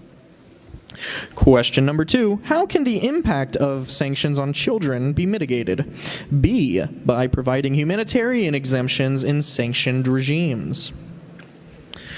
Question number 3, what is the primary reason for the United States government's heavily reliance on economic sanctions? The answer is C, political convenience and the interests of politicians. Number 4, in February of 2022, the White House announced that the U.S., and joined by allies and partners, would impose several economic costs on Russia in response to Putin's war of choice against Ukraine, which is not a goal of these sanctions and export controls against Russia. The answer is A, to limit Russian involvement in the international organizations. Number 5, how has globalization affected the economic costs of using sanctions against large, highly integrated economies? The answer is C, it has increased the economic cost. Number 6, why have net commodity importing emerging markets and developing economies not joined the sanctions against Russia? The answer is A, they are at risk of a balance of payment crisis if sanctions on Russia are tightened. Number 7, economic sanctions are often seen as powerful tools of international diplomacy when they work, which is not one of the reasons why sanctions could not work. The answer is D, a nation's government is too powerful, ensuring that all sanctions are ignored. Number 8, what is one of the reasons why economic sanctions are often used by American policymakers? The answer is C, they allow policymakers to appear measured on foreign policy without resorting to military action. Number 9, in the 2016, the FARC signed a peace deal with the Colombian government but remained under U.S. sanctions for 3 years. In what way were these U.S. sanctions difficult for FARC members? D, all of the above. And finally, number 10, according to the UNICEF report, how many children in the Democratic People's Republic of Korea suffer from acute malnutrition under the age of 5 due to current sanctions? The answer is B, 140,000. Moving on to round 6, great decisions. Starting with question number 1, changing demographics noted that changes in population structures have profound social and economic implications. What is an example of such an implication? A reevaluation of budgetary allocations and social services provisions. Number 2, based on the article, in which 2 ways has the role and status of women changed due to the 20th century population trends? The answer is B, improvements in health and declines in the family size. Number 3, the Constellation program was created to establish a sustainable presence on the moon during the Bush presidency, but was later canceled by the Obama administration. What was the primary reason for the cancellation of this program? B, cost overruns and budget constraints. Number 4, the article notes that the international cooperation is important for space exploration. Which of the following countries is not mentioned as a partner in the Artemis program? The answer is B, China. And number 5, regarding the war on drugs, what was the main criticism of the Meridia Initiative, a U.S.-backed security cooperation agreement with Mexico and Central America? The answer is A, it was too focused on drug interdictation and not enough on institutional reform and human rights protection. Number 6, the President's National Security Decision 221 defined drug trafficking as a national security threat. The answer is C, Ronald Reagan. Number 7, what event prompted the Colombian and Mexican governments to reach out to the U.S. for help regarding the rising and uncontrolled drug-related violence in their respective countries? B, the terrorist attacks on 9/11. Number 8, which of the below is an ethnic armed organization, an EAO, that has supported the People's Defense Forces in Myanmar? That is D, Karen National Union, KNU. Number 9, what is the significance of ASEAN's decision to not intervene in the Rohingya crisis? A, it demonstrates the organization's commitment to non-interference in member states' internal affairs. Finally, moving on to number 10, how has the coup in Myanmar impacted ASEAN's credibility as a regional organization? C, the coup has weakened its credibility as a regional organization. Moving on to round 7, Ethiopia. Number 1. This Ethiopian city is considered the political capital of the country, hosting the headquarters of the African Union Commission and the United Nations Economic Commission for Africa. The answer is C, Addis Ababa. 2, this country does not share a physical border with Ethiopia. The answer is D, Uganda. Number 3, which has not been a primary focus of the U.S. government's development assistance to Ethiopia in recent years? D, infrastructure. In 2021, Ambassador Jeffrey Feltman made remarks discussing the one-year anniversary of the war in Ethiopia. In what way has the United States responded to this ongoing conflict? The answer is A, the U.S. has limited significant amounts of development assistance to the country. And number 5, this Ethiopian prime minister came to power in 2017. His rule began to slow and steady collapse into heavy nationalism that split Ethiopia along ethnic and regional fault lines. The answer is A, Abiy Ahmed. Number 6, the EU has a long-standing presence in Ethiopia, but its influence is currently being challenged by this global power. The answer is D, China. Number 7, what is the root cause of conflict in Tigray? The answer is B, political differences between the Tigray's People's Liberation Front, the TPLF, and the Ethiopian government. Question number 8, this joint military operation between Egypt and the Sudan was created in response to Ethiopia's control of their water supply in the Grand Ethiopian Renaissance Dam. C, Guardians of the Nile. And number 9, what is the significance of the Al-Fashaq region in the conflict between Ethiopia and Sudan? A, it is a disputed territory with both countries claiming ownership. Finally, number 10, which percentage of grain used by Ethiopia comes directly from Ukraine? The answer is D, 80%. A lot of grain.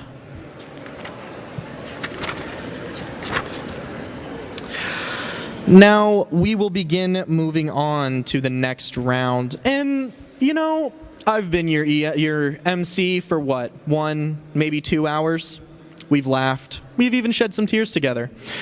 But being an MC is not my day job. I actually work with the International Labor Organization here in Washington, overseeing our strategic engagement and outreach for all of the U.S. and Canada. Specifically, I've spent most of my time investigating supply chains and fair labor practices along those supply chains, which brings us to our next section, Round 8, the future of supply chains. Before we begin, the judges would like to ask if there are any challenges to any of the questions from the previous round.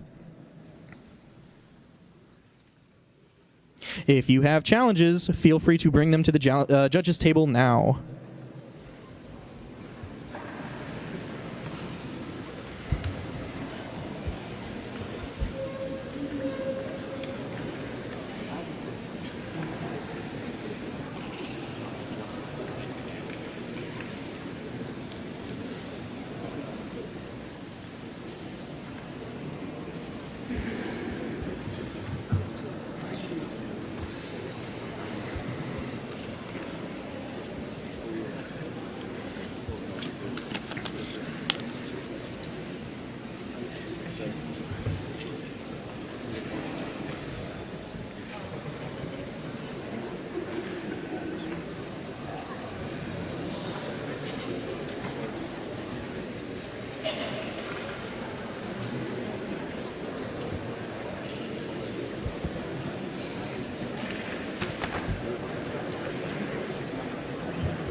Thank you very much for your challenges. The judges will review them and get back to you at a later time.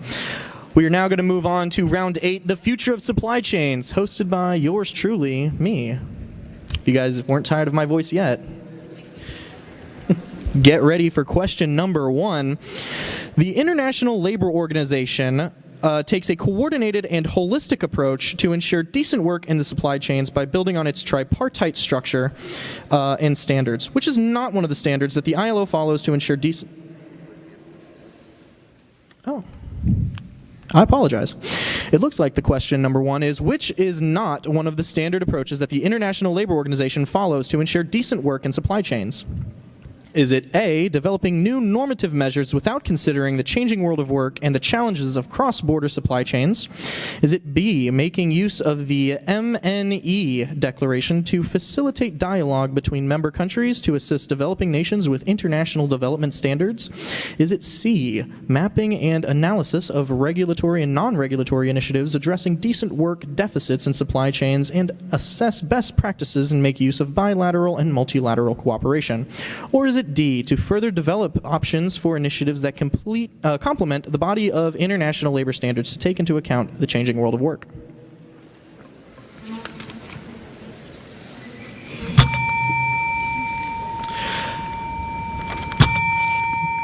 In addition to blockchain, what other technology-based solutions are potential tools to combat forced labor in supply chains? Is it A, AI and cloud computing? Is it B, AI and VoIP systems? Is it C, AI and wearable technology? Or is it D, none of the above?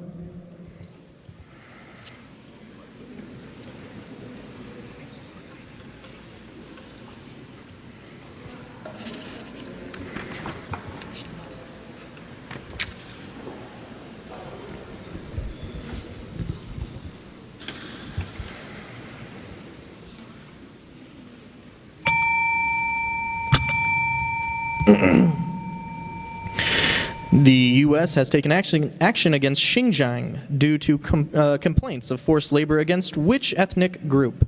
Is it A, the Han Chinese, B, the Tibetan Chinese, C, Uyghurs, or D, Mongolians?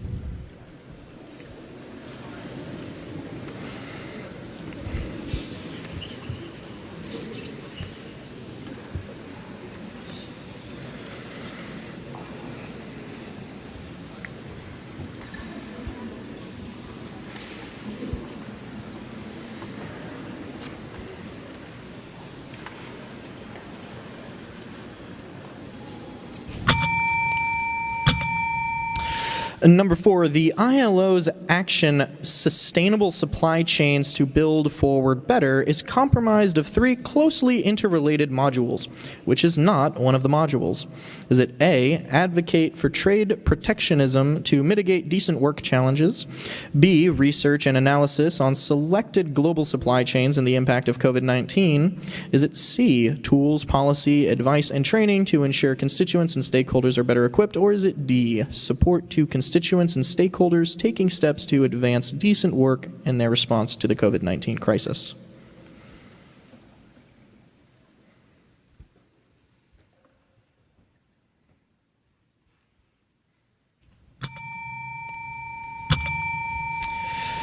Number 5, what are intelligent edge ecosystems in the supply chain? Is it A, the physical locations where things, people, and data connect across the supply chain network?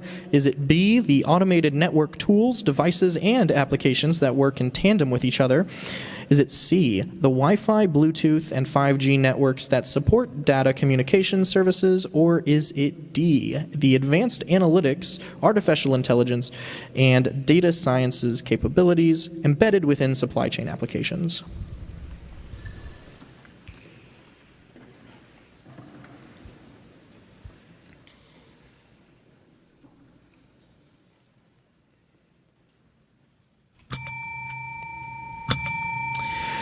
Number 6.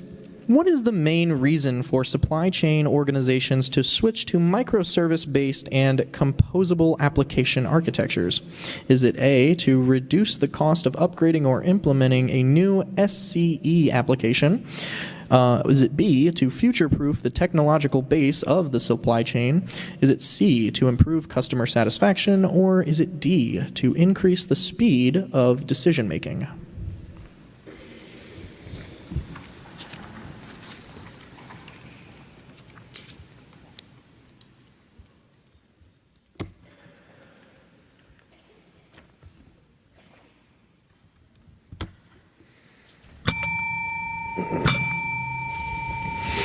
In 2022, President Biden announced his supply chain plan to reduce the reliance on foreign suppliers.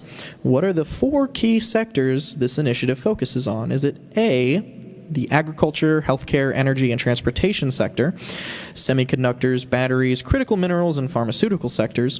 Is it C, textiles, consumer electronics, automotive, and the construction industries? Or is it D, food and beverage, telecommunications, finance, and the defense sector?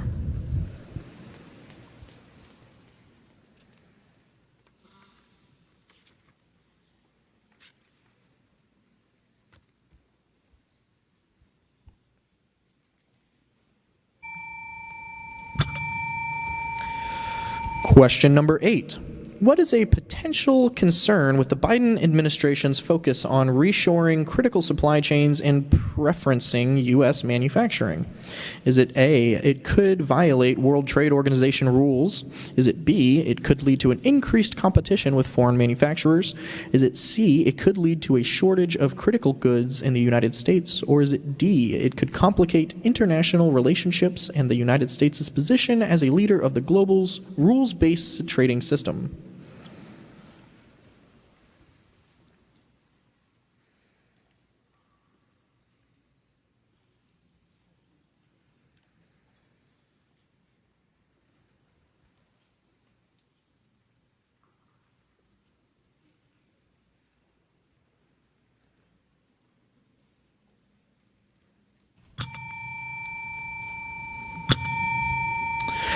Question number 9.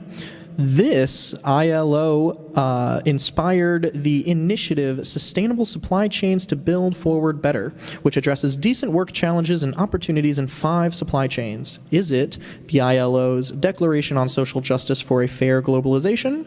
Is it the ILO's Centenary Declaration on the Future of Work?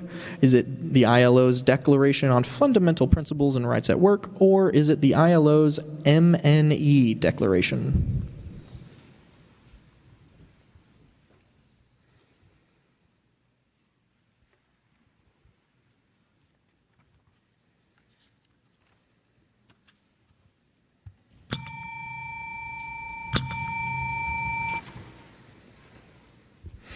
Number 10. What was the impact of the pandemic on the trade flows of low-income countries? Is it A, trade flows of low-income countries remained resilient during the pandemic? Is it B, multinational firms provided sufficient assistance to their suppliers in low-income countries during the pandemic? Is it C, apparel exports in low-income countries did not experience any negative impacts during the pandemic? Or is it D, low-income countries experienced a substantial decline in firm survival rates during the pandemic?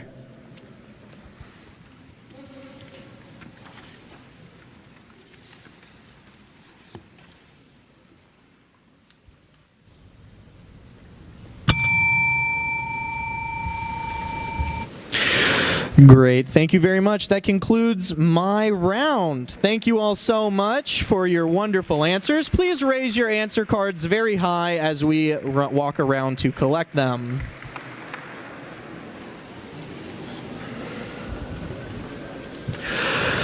While that section was on the ILO and the future of supply chains, I hope you guys were able to think more critically about supply chains in our global economy and the rights at work for all workers along the supply chain and manufacturing of goods throughout the country and throughout the world. Coming up next, our next section is going to be round 9. Autocracy versus Democracy. In a short moment, our next guest, Tucker Jones from the International Republican Institute, will come up and introduce himself. So without further ado, please join me in welcoming Tucker to the stage. Of course, you're welcome.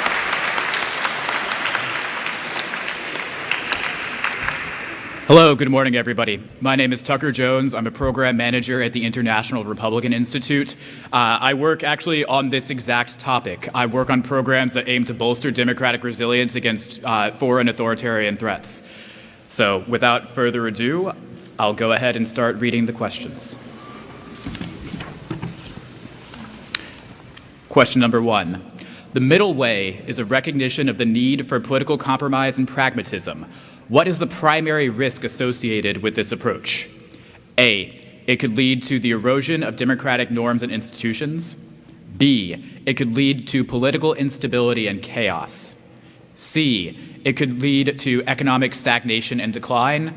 Or D, it could lead to a loss of sovereignty and independence.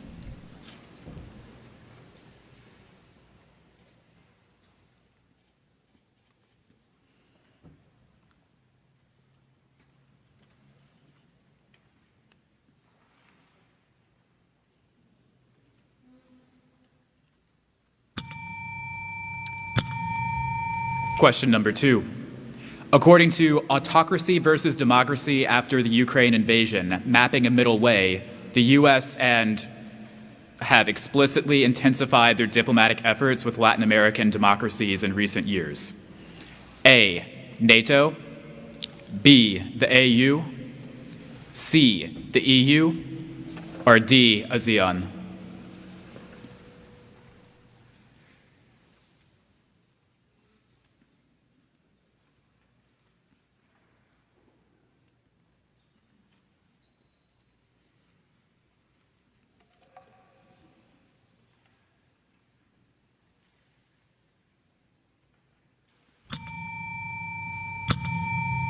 Question number 3.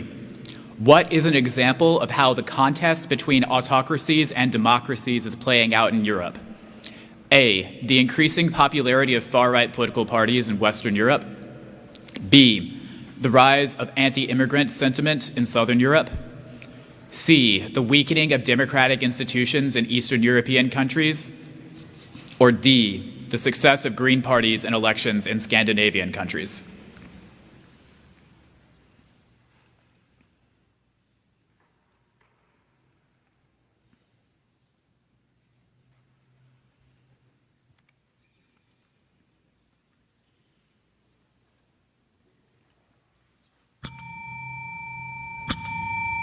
Question number 4. What are the 3 reasons why liberal democracy has seemed to need increasing amounts of intensive care in recent years? A, erosion of democratic norms, establishment of autocracies, and radicalization of established autocracies. B, failure of political parties, increasing polarization, and the decline of voter turnout. C, economic inequality, lack of access to education, and the rise of populism. Or D, corruption, lack of transparency, and weak rule of law.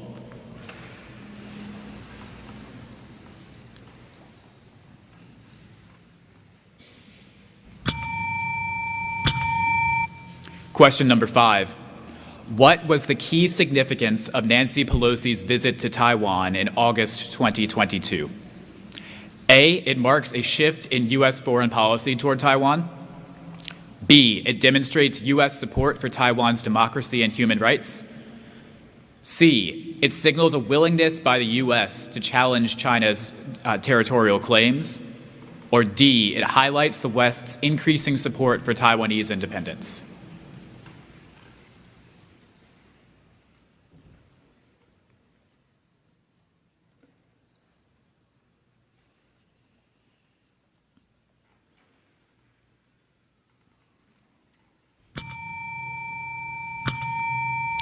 Question number 6.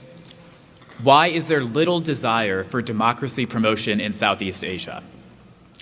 A, there is a new Cold War drawn along ideological battle lines.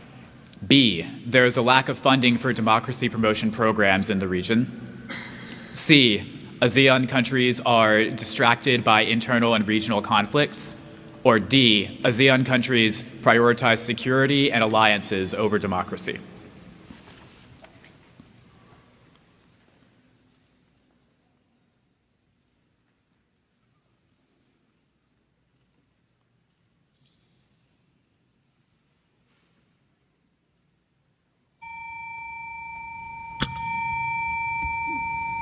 Question number 7.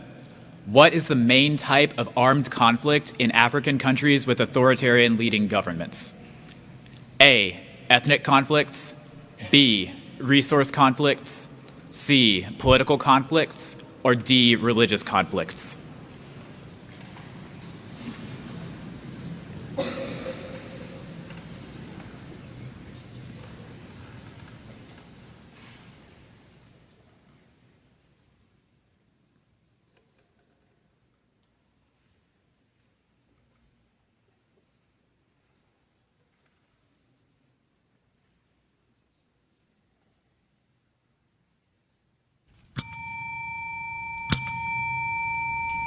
Question number 8. What is the reason for the U.S. being classified as a flawed democracy by the Economist Intelligence Unit? A, extensive gerrymandering and polarization. B, infringements and abuses of civil liberties.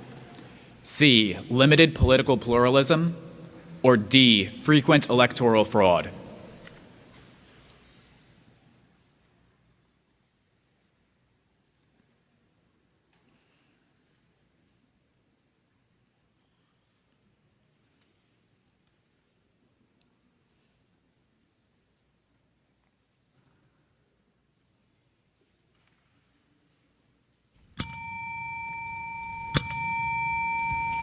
Question number 9. According to the 2021 Democracy Report by the VDEM Institute, which region experienced the largest decline in its democracy score? A, Eastern Europe. B, Latin America and the Caribbean. C, Sub-Saharan Africa. Or D, Middle East and Central Asia.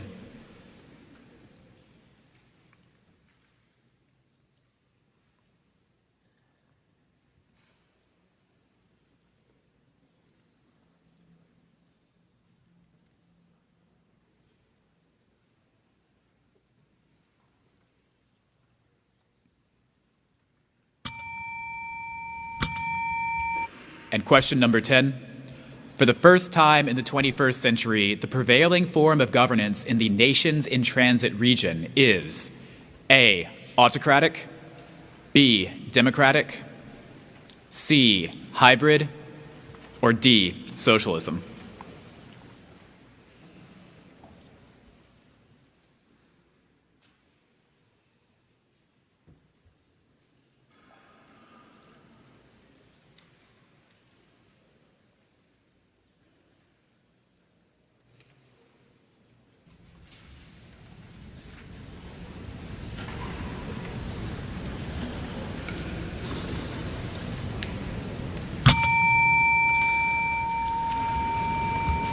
Thank you for completing this round. Please fold your team's answer sheet in half and raise it in the air.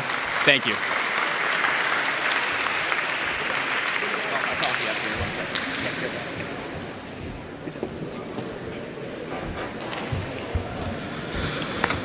Wonderful. Thank you. Give it up for Tucker one more time, everybody. Great questions. Fantastic. Autocracy versus democracy is such a key issue, especially recently. So it's very great to have somebody as intelligent on these issues as Tucker Jones here to engage with you all and ask these questions. As we are doing the last bit of collections, I'm going to introduce to you the topic for the next round. Round 10's topic will be current events. Prachi Lawani is actually a recent international grad, and she will be up here momentarily to introduce herself. So please give a warm welcome to Prachi.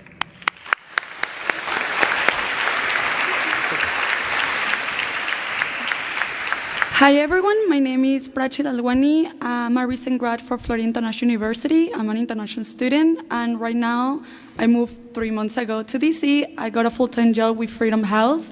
I'm a development associate working for the private fundraising area, and it's an honor for me to be here, so let's get started. Question number 1. In March 2023, Hungary approved a bill that allowed Finland to join NATO, but left Sweden's bill stranded. Why is Hungary delaying the ratification of Sweden's NATO accession? A. Hungary is concerned about Sweden's lack of military preparedness. B. Hungary has grievances with Sweden over bilateral issues. C. Hungary is opposed to NATO expansions in general. D. Hungary has already ratified Sweden's NATO accession.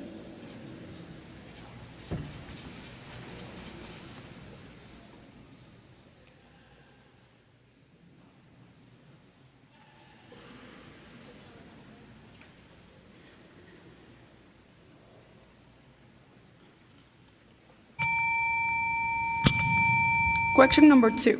How did the surprise visit of Prime Minister Fumio Kishida to Kyiv in March 2023 impact the international community perception of the ongoing conflict in Ukraine?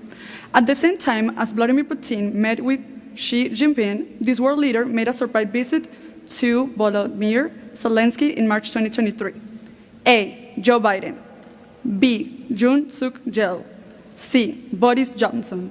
D. Fumio Kishida.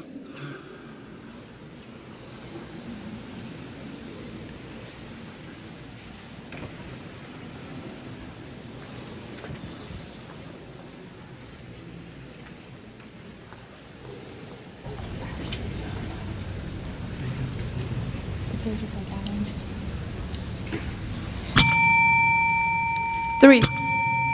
Who succeeded Christine Lambrecht as Germany's new defense minister in 2023? A. Annette Kramp-Karrenberg.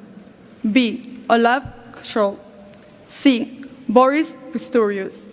D. Jan Spa.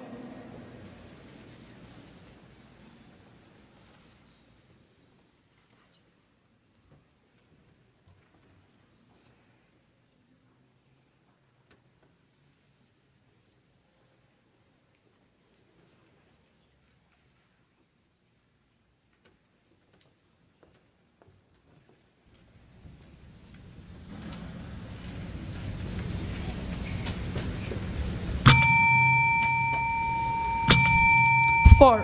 What draft law caused thousands of people to take the streets of Georgia's capital, Tbilisi, to protest in March 2023? A. Stop Soros. B. Migrant exploitation. C. 79. D. Foreign agents.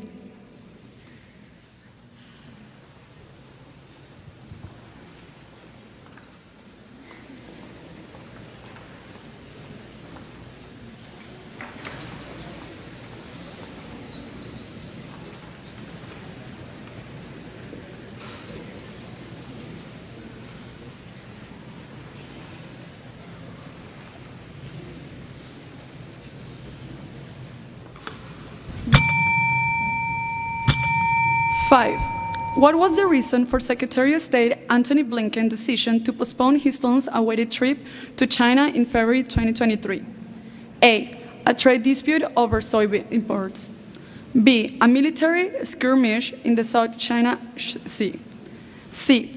An alleged Chinese surveillance balloon was sighted over an American territory.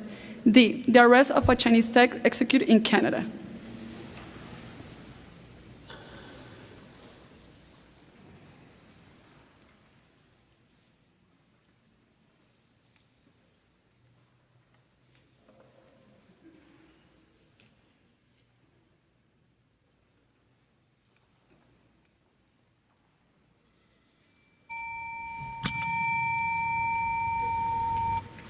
Six. This Central American nation is in danger of losing one of its few formal allies, as it seeks to establish official relations with China, thereby shifting its diplomatic allegiance away from Taiwan. A. Honduras. B. Guatemala. C. Belize. D. Nicaragua.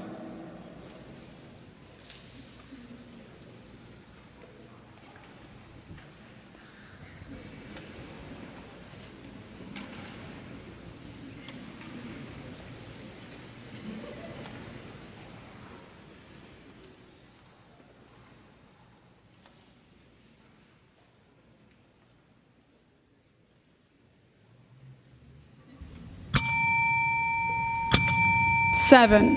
What is a controversy surrounding Israeli Prime Minister Benjamin Netanyahu proposed judicial overhaul? A. The proposed overhaul will give more power to Israeli parliament.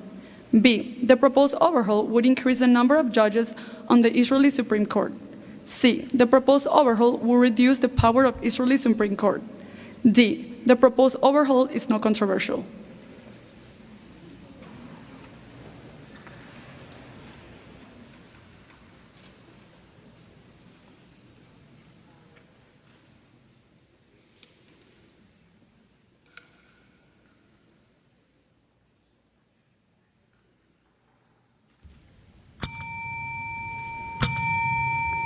A. In February 2023, a 7.8 magnitude earthquake primarily struck which countries, killing thousands and causing widespread devastation? A. Turkey and Pakistan. B. Indonesia and Japan. C. Turkey and Syria. D. Pakistan and Syria.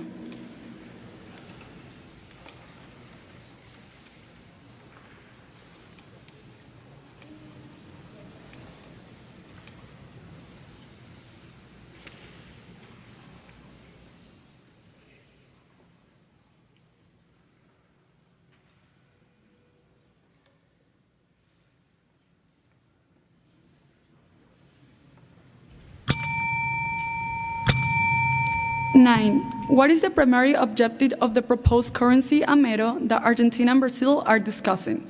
A. To improve trade relations between two countries. B. To reduce reliance on the US dollar in the region. C. To boost economic growth in both countries. D. To facilitate travel and tourism between the two countries.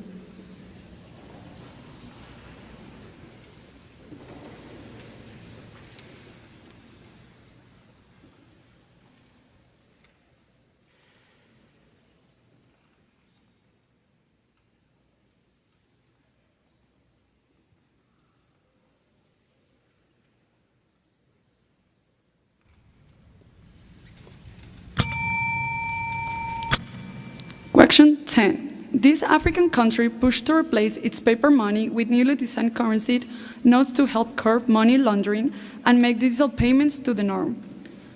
A. Ghana. B. South Africa. C. Egypt. D. Nigeria.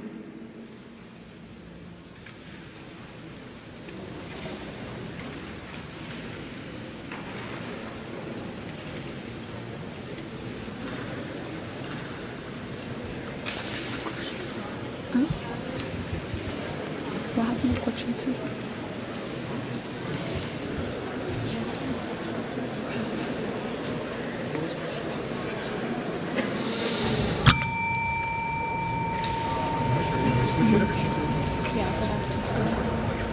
I think so. I want to quickly reiterate that I think there was a mistake with question 2. So if we can put in the screen again, and I will read it. At the same time as Vladimir Putin met with Xi Jinping as his world leader made a surprise visit with Volodymyr Zelensky in March 2023. A. Joe Biden. 2. Jong Suk-yeol. C. Boris Johnson. D. Fumio Kishida.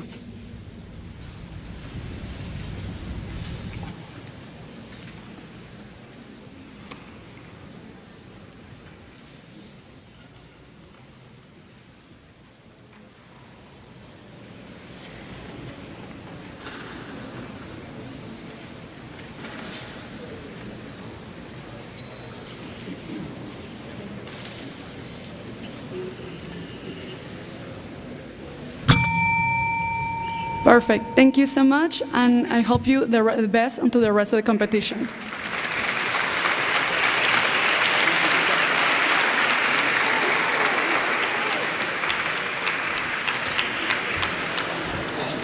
Well, well, well. We have arrived here towards the end of the academic WorldQuest competition in 2023. I'll remind you to please raise your answer sheets very high and keep them folded as we come around and collect. One more time, please give it up for Prachi.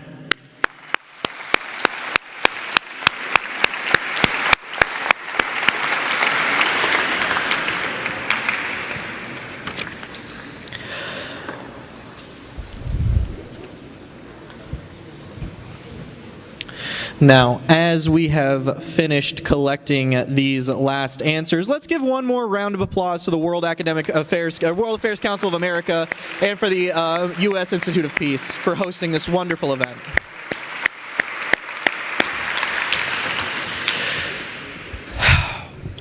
Wonderful. So great to finally be here at the last round answers. So without further ado, we're going to open up round 8's answers, the future of supply chains. Question number 1. Which is not one of the standard approaches that the International Labor Organization follows to ensure decent work in supply chains? The answer is B, making use of the MNE Declaration to facilitate dialogue between member countries and to assist developing nations with international development standards. Question number 2, in addition to blockchain, what other technology-based solutions are potential tools to combat forced labor in supply chains? The answer is C, AI and wearable technologies. Question number 3, the U.S. has taken action against Xinjiang due to complaints of forced labor against the Uyghur ethnic groups. Question number 4, the ILO's action Sustainable Supply Chains to Build Forward Better is comprised of 3 closely interrelated modules. Which of the following is not one of these modules? The answer is A, advocate for trade protectionism to mitigate decent work challenges. Number 5, what are intelligent edge ecosystems in the supply chain? The answer is A, the physical locations where things, people, and data connect across the supply chain network. Question number 6, what is the main reason for supply chain organizations to switch to microservices-based and composable application architectures? The answer is B, to future-proof the technological base of supply chains. Question number 7. In 2022, President Biden announced his supply chain plan to reduce the reliance on foreign suppliers. Which of the following are 4 key sectors in this initiative focuses on? The answer is B, semiconductors, batteries, critical minerals, and pharmaceuticals. Question number 8. What is a potential concern with the Biden administration's focus on reshoring critical supply chains and preferencing U.S. manufacturing? The answer is D. It could complicate international relationships and the U.S. position as the leader of the global rules-based trading system. Number 9, the ILO Centenary Declaration for the Future of Work, B, inspired the initiative Sustainable Supply Chains to Build Better Forward. And question number 10, what was the impact of the pandemic on the trade flows of low-income countries? The answer was D, low-income countries experienced a substantial decline in firm survival rates during the pandemic. Moving on to round number 9, Battle of the Century, Autocracy versus Democracy. Question number 1. The middle way is a recognition of the need for political compromise and pragmatism, which is the primary risk associated with this approach. It is A, it could lead to the erosion of democratic norms and institutions.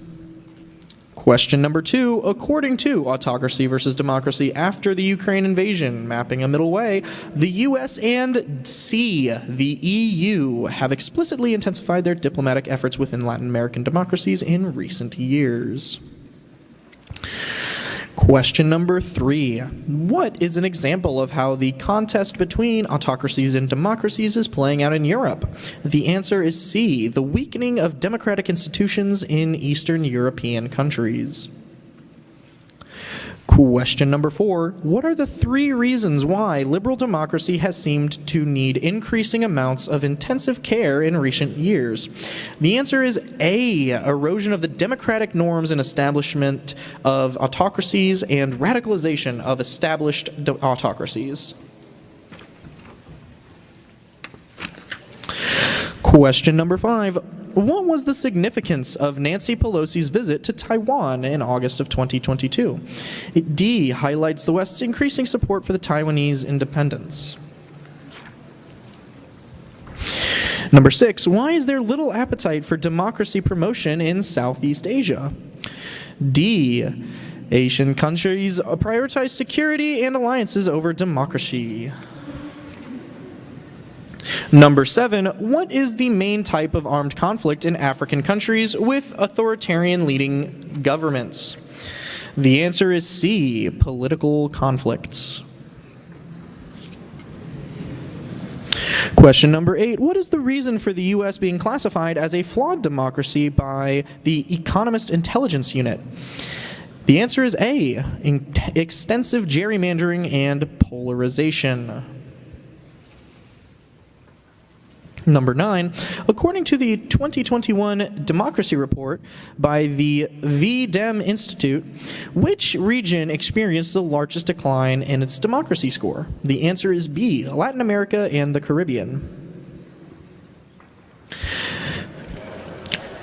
Number 10, for the first time in the 21st century, the prevailing form of governance in the nations in transit region is socialism. D. Round 10, current events. Number 1, in March of 2023, Hungary approved a bill that allowed Finland to join NATO, but left Sweden's bill stranded. Why is Hungary delaying the ratification of Sweden's NATO accession? It is B, Hungary has grievances with Sweden over bilateral issue. Number 2, at the same time as Vladimir Putin met with Xi Jinping, this world leader made a surprise visit with Volodymyr Zelensky in 2023. The answer is D, Fumio Kishida.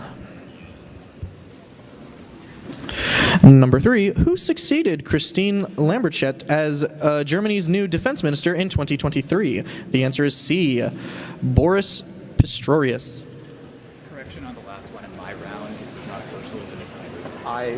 Okay. Just to make a slight correction on the final question for the previous round, number 10, for the first time in the 21st century, the prevailing form of governance in the nations in the transit region is actually C, hybrid. It is not D, socialism.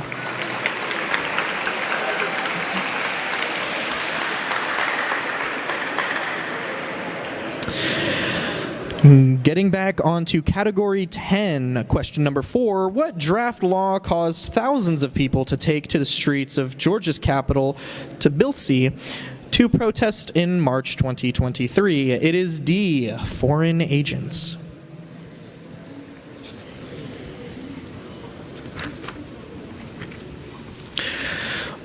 Number 5, what was the reason for Secretary of State Antony Blinken's decision to postpone his long-awaited trip to China in February of 2023? The answer is C, an alleged Chinese surveillance balloon was sighted over American territory. Question number 10. This Central American nation is in danger of losing one of its few formal allies as it is seeking to establish official relations with China, thereby shifting its diplomatic allegiance away from Taiwan. It is A, Honduras. Number 7. What is the controversy surrounding Israel Prime Minister Benjamin Netanyahu's proposed judicial overhaul?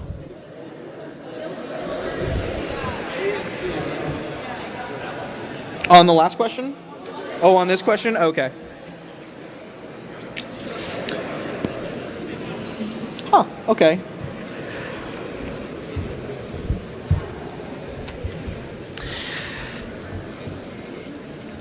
It is A, the proposed overhaul would reduce the power of the Israeli Supreme Court. Is that how it reflects on the screen? It was C on the original question? Okay. We will have our Academic World Affairs, or Academic WorldQuest staff take a look at that question and make sure that points are reflected accurately.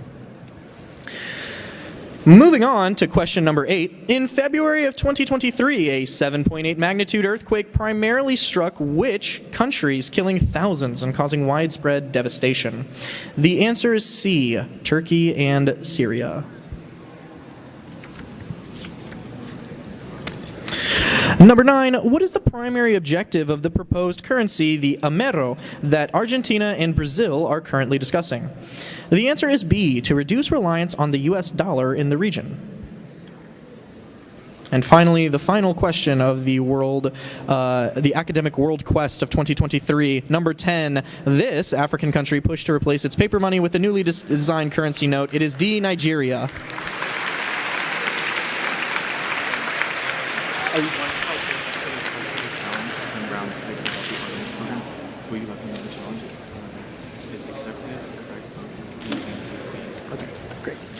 Yeah, that's great.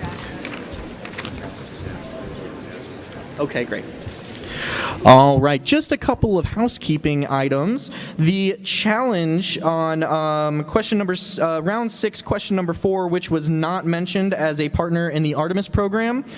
Both Russia and China are accepted answers. Both Russia and China were left out of the Artemis program and will be accepted as answers.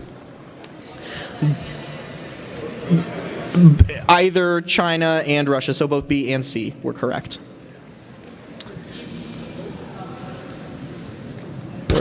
Okay. Alrighty. Before we get into any other announcements, if you have any challenges regarding the questions recently asked, remember, please fill out the challenge form and bring it up to the judges table over here on my right. I will take a few seconds now to allow any challenges to come forward.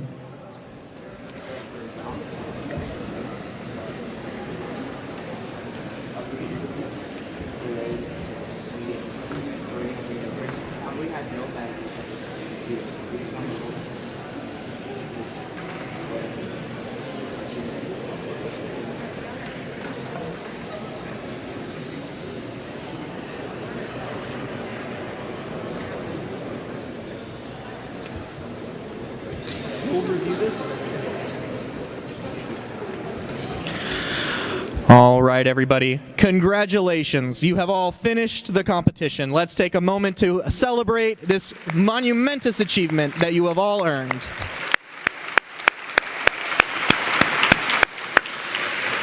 Now, my favorite part of the day, it is now lunchtime. We will transition into the lunch break by releasing you wedding style so that groups of a few tables will have a time to receive your food and return to your seats. Teachers, as a reminder, you may come up with your teams to receive your food as well when your table is called. To begin, may I have tables 1 through 7 go for lunch. Easy peasy lemon squeezy. Well, I worked at the they put huge crowds, so that completely obliterated any public space.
Hi again, everybody. As you are enjoying your lunches, I want to congratulate you again for a fabulous competition.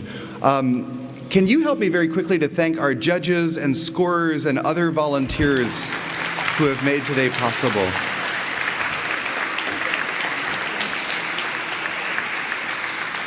You are sitting right now in what is arguably one of the most beautiful buildings in Washington, D.C., which is hard to do in a city that's so full of beautiful buildings. The U.S. Institute of Peace is a vanguard organization in so many ways, talking about peace building around the world and the role that average, everyday people can play in that, including people from your own communities where you're from. It's my pleasure to introduce our lunch and keynote speaker, Dr. Michael Yaffe, who is the Vice President of Civic Engagement and Scholarship at the U.S. Institute of Peace.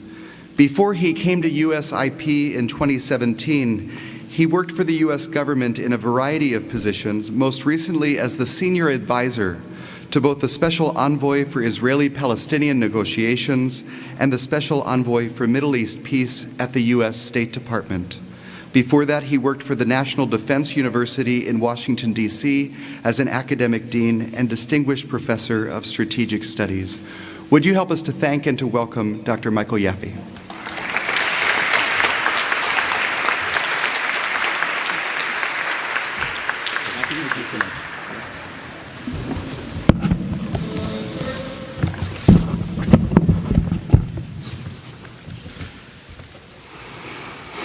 Well, welcome. Welcome to the United States Institute of Peace. We're very honored to be hosting Academic WorldQuest. We've been hosting this event since 2016.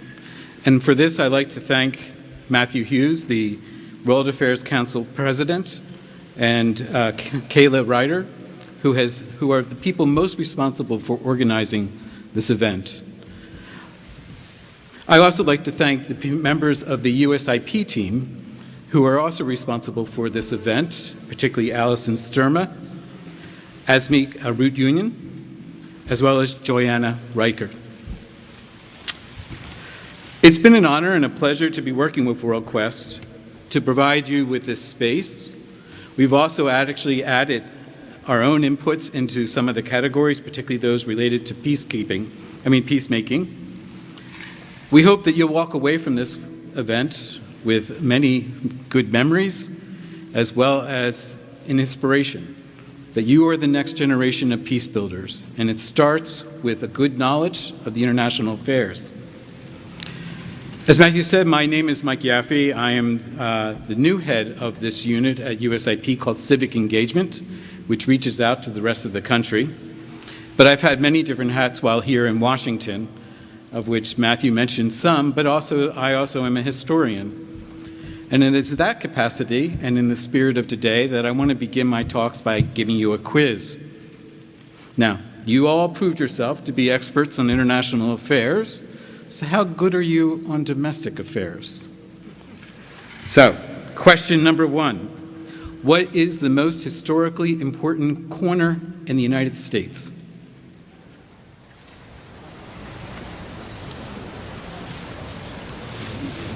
I'm not giving you any ABCDs yet. The answer is this corner, where you are at today. Not just because you are here, but this is also the place where President Washington and Secretary of State Thomas Jefferson decided where to start and where to place the U.S. national capital. It was at this place in 1791 that they selected a midway point between the most southern points of the U.S. and the most northern points of the U.S. for where to host the Capitol building. And if you were here in 1791, you would actually be sitting right here on the riverbank of the Potomac River, which was where the riverbank was right out here. There was no land where the Lincoln Memorial was. It was all underwater at that point. So, let me ask you the next question. Who designed the U.S. Capitol, the city?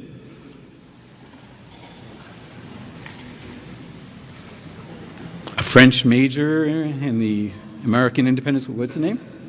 I think I heard it. Pierre L'Enfant.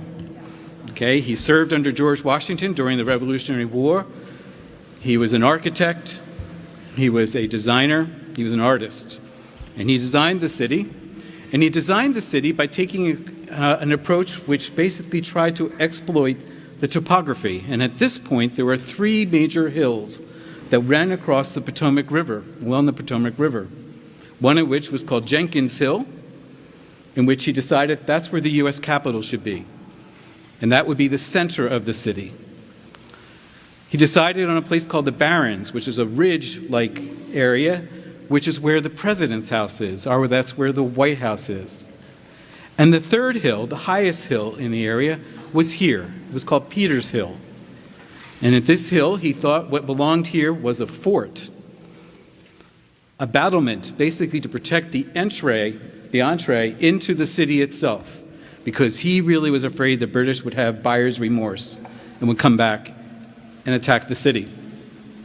Now, third question, last one. What did George Washington want to be built here?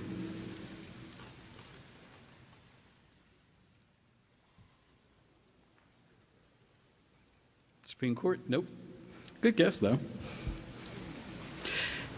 George Washington in 1796 had been grappling with how to secure the country, the first democracy in the world. How do you do it? Amongst the many things he thought about a militia, he thought about a standing army, a standing navy. He also thought there should be 2 academies, an academy of war to teach the martial arts, and an academy of peace to teach about how you prevent the need to use martial arts and promote democracy. The place he decided where to put it was here, instead of a fort that he wanted an academy here. He proposed to Congress, as I mentioned in his last speech to Congress, that this is his final request. Congress debated it. They came up with what became known as the Military Academy at West Point, New York, which was established in 1802. And then the Congress continued debating about the Peace Academy for 188 years. Finally, in 1984, the Congress decided that they would establish the United States Institute of Peace. Behind the movement behind it was led by veterans, just like George Washington, who took their inspiration from Washington, as well as a grassroots movement, including faith-based organizations, academics, and general grassroots or civic organizations. It was felt that basically at the time when this was established by these veterans from World War II, Korea War, the Vietnam War, that there were enough places in the country thinking about kinetic ways to bring peace, that there needed to be places that were non-kinetic, non-military, as a way to bring the U.S. efforts for peace building to the country and in the world, based on the principles that were basically established in our U.S. Constitution and in our Declaration of Independence. Things like inclusion, things like democracy, things like the notion of justice, the notions of freedom, the notions of equality. Those are the things that we bear today and when we are peace builders of the United States, and it differentiates us from other countries, particularly autocratic countries, in the way they interact in the world. And the belief that we have is that we not only apply those principles, but we think that is the best way to create durable peace. It's one thing to end hostilities. A lot of countries can do that. It's another thing to end those hostilities in a way that they don't revert back to violence, back to conflict. Over 50% of the conflicts that end, where the hostilities end, will end up back in conflict because they didn't get the durable peace right.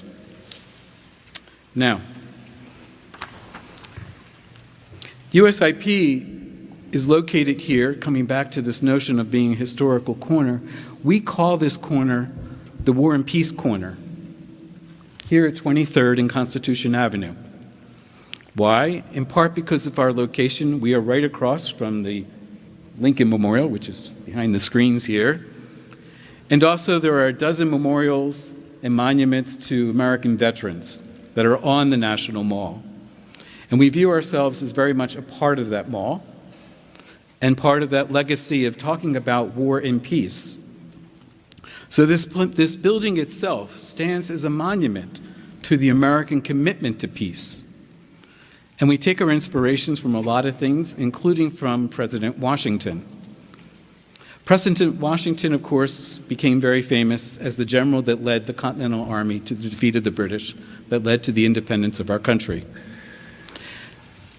He grappled with this question of how do you establish what he called a peace establishment, a proper peace establishment at the end of the war. And towards this, after we signed the Treaty of Paris in 1783, he resigned his commission. He gave up power at the height of his power. He wanted to return to his home at Mount Vernon, where he wanted to resume being a farmer and a businessman. He also wanted to change his persona from that of a man known as a man of war to a man of peace. So how did he do it? Let me ask, how many people have been to Mount Vernon? Okay, it's a good thing to do. Do you remember what was on the roof of Mount Vernon? Besides the roof. On the roof of Mount Vernon is a cupola, and on the cupola, on top of that, is a weather vane. Washington designed that weather vane when he was in Philadelphia in the summer of 1787. The weather vane is in the shape of what was called a peace bird, a flying bird with an olive branch in its beak. He wanted to put that bird, that peace bird, on his roof as to say, here lives a peace builder. That same bird, peace, is our logo here at USIP. You will see it on our symbol, which is right here at the base of my podium here, along with the Charter Oak of Connecticut. It is also, I would argue, although not everybody agrees, it is also the inspiration for our roof, our iconic roof, which shows you the spine of a bird with flying wings. It is as though, as you say, is what we did at Mount Vernon, where George Washington put a peace bird on his roof to show he was a peace builder. We put a bird on our roof to show that we are a peace builder. This building is also a memorial.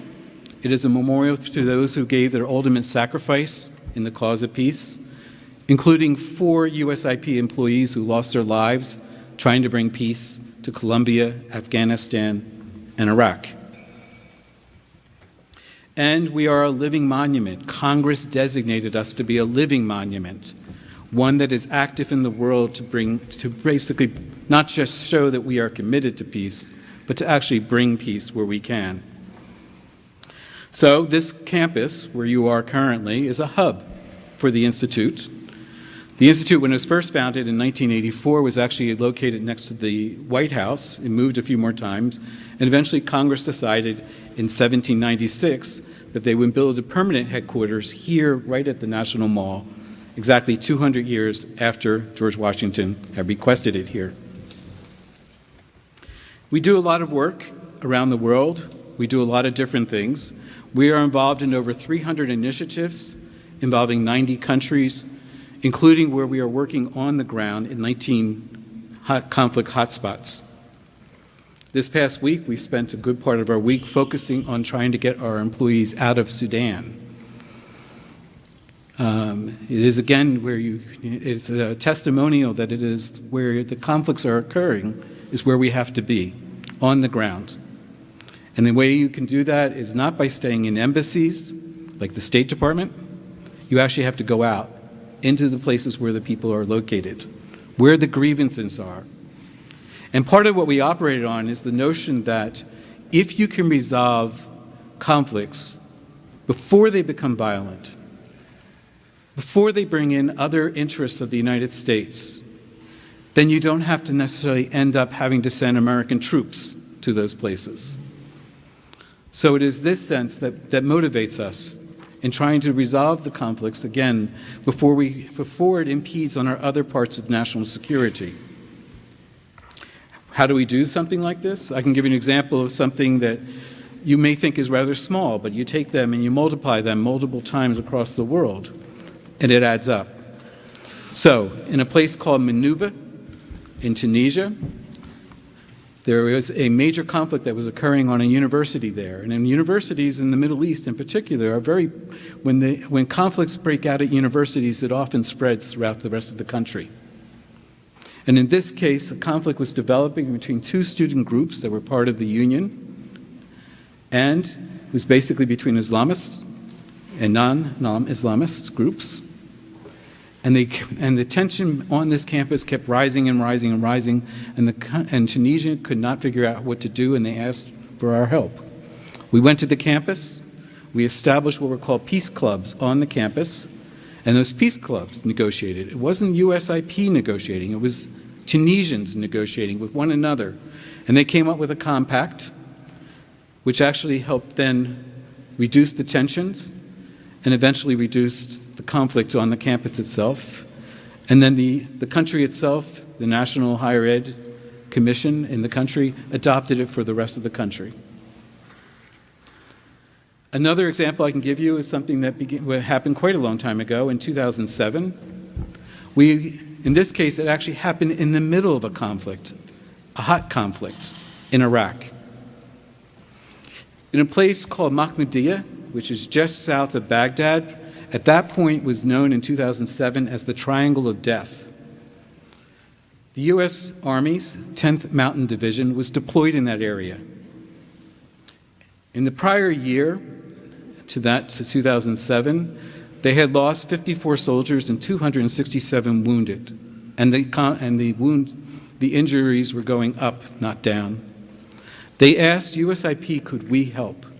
We did. We work with the tribal leaders in particular, the people who are there on the ground. And from that, we were able to develop a compact with them in which they took responsibility for the security in the area. The compact was signed, and within a year, the number of deaths in the 10th Mountain Division was reduced to 1, and the 10th Mountain was able to reduce its overall force and actually eventually leave the area. And since 2007, Mahmudiyah has remained a very peaceful and a prosperous place. Two small examples, if you will, but it gives you a notion of some of the things that we do. To give you just a sense of where we are focusing today, we are focusing on more or less 3 major priorities. We are focusing on strategic rivalry, particularly with Russia and China, in a notion of saying that as this rivalry starts to heat up, where the influence of Russia and China is developing in places that are against the U.S. national interests, we find ways in which we can cooperate with the local people to see if there are ways to counter that influence. And that can be done many different ways. But it is something to be noted that this is the rise of interstate conflict after a very long period, the last 25, 30 years since the end of the Cold War, in which most conflicts were intrastate. Most conflicts were civil wars. And what we're seeing is an overall trend going on now is what's called the internationalization of civil wars. These are where civil wars occur. Outside powers are all trying to manipulate those civil wars to their own benefits. It's a problem. It's a problem for all of you to address in the future.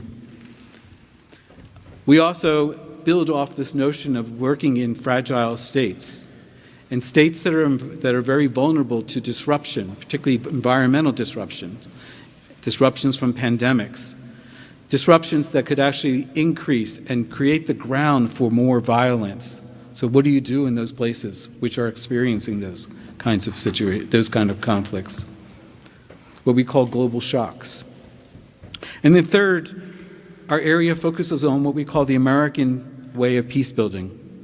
The American approach to peace building, which I mentioned earlier, which is based on our values of respecting justice, respecting equity, respecting freedom, respecting democracy. And it is so we like to use those principles as the principles by which we perform in our peace building activities. So that gives you a brief overview about what we're about. I don't know if there's some time, there could be time for Q&A. I'd be glad to take some questions.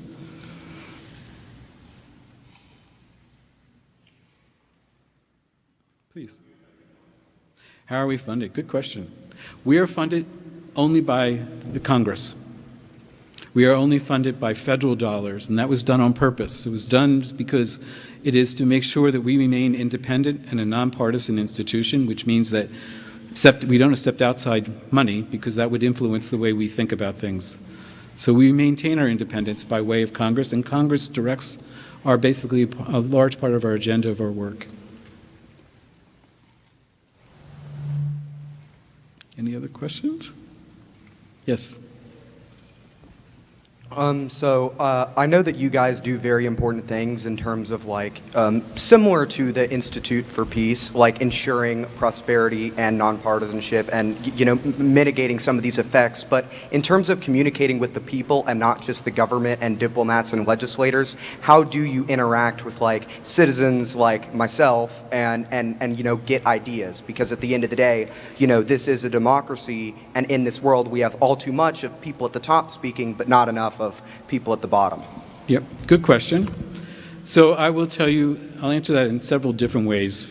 The first is that we are an externally facing organization, right? So we are told by Congress that our job is to focus on the conflicts abroad. We don't focus on what's happening inside the U.S. However, we try to bring together experts, civilians, citizens, and so on throughout the country to engage in peace building. We use our building as a place for this, where we have open houses. We run study groups, sometimes asked by the Congress to convene study groups that are nonpartisan as a way to get independent information. And I will tell you as well that it is part of the new unit that I now head, working with Allison and her team, where we are trying now to reach out to the rest of the country to make sure that people are informed about what we do. So I would encourage you all to invite our experts. You saw Bill Taylor, Ambassador Taylor, earlier this morning. These are people that are willing to go out and talk to various groups, schools. We also have what is called the the Gandhi King Global Academy. It is in that organization that we actually run what is called the Global Campus. The Global Campus offers 40 courses for free that are focused on peace building. So the idea is to basically build a larger cadre of peace builders, not just abroad, but also in the U.S. And so I encourage all of you, my son, when he was in high school, he took some of these courses. I encourage all of you to actually click in and find out what they have to offer as well. They offer some really, really good opportunities and skills, and it may actually enhance your capacity. In addition to that, we are trying to build up much more of an intern program that would reach out to the rest of the country. And we are also thinking about how we can actually organize events in a lot of different cities throughout the country as well, where we can have conversations like this. So, Matthew, is there still good time? How are we doing on time? We good? Okay, good. All right. Next question, sir.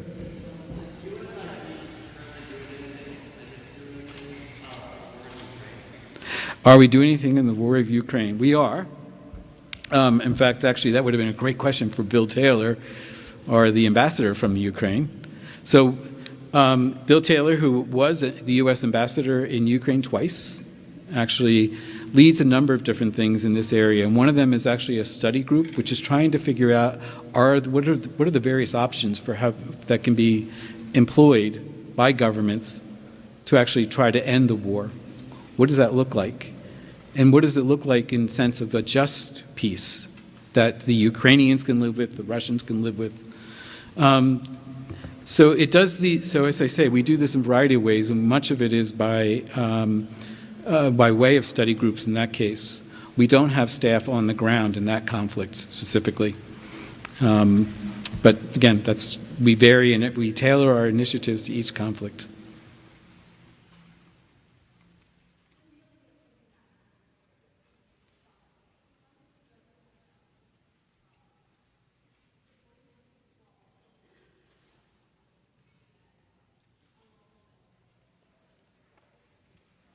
I didn't quite get all of that. So how do we balance?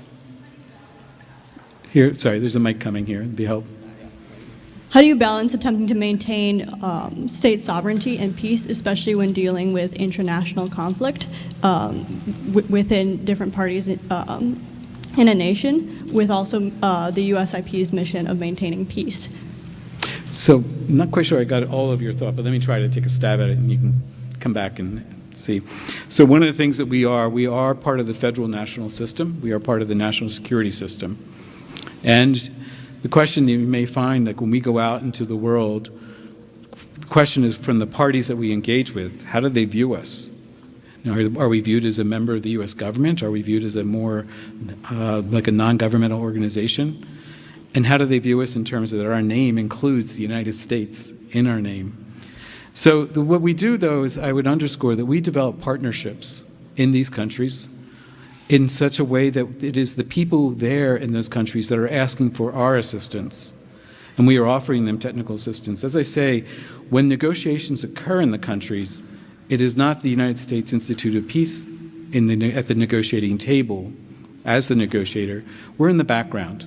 We've helped train the individuals on how to have peace negotiations. We help them think about how you actually create a dynamic and a strategy that will get them to what their objectives are. In many places in the world which have not had good experiences in democracy or openness or transparency after coming out from dictatorships and autocracies, many of these concepts are new to them. So we provide them with an opportunity to learn these things and to see what they want to do to apply in their own countries that fit with their customs and their mores. Right behind.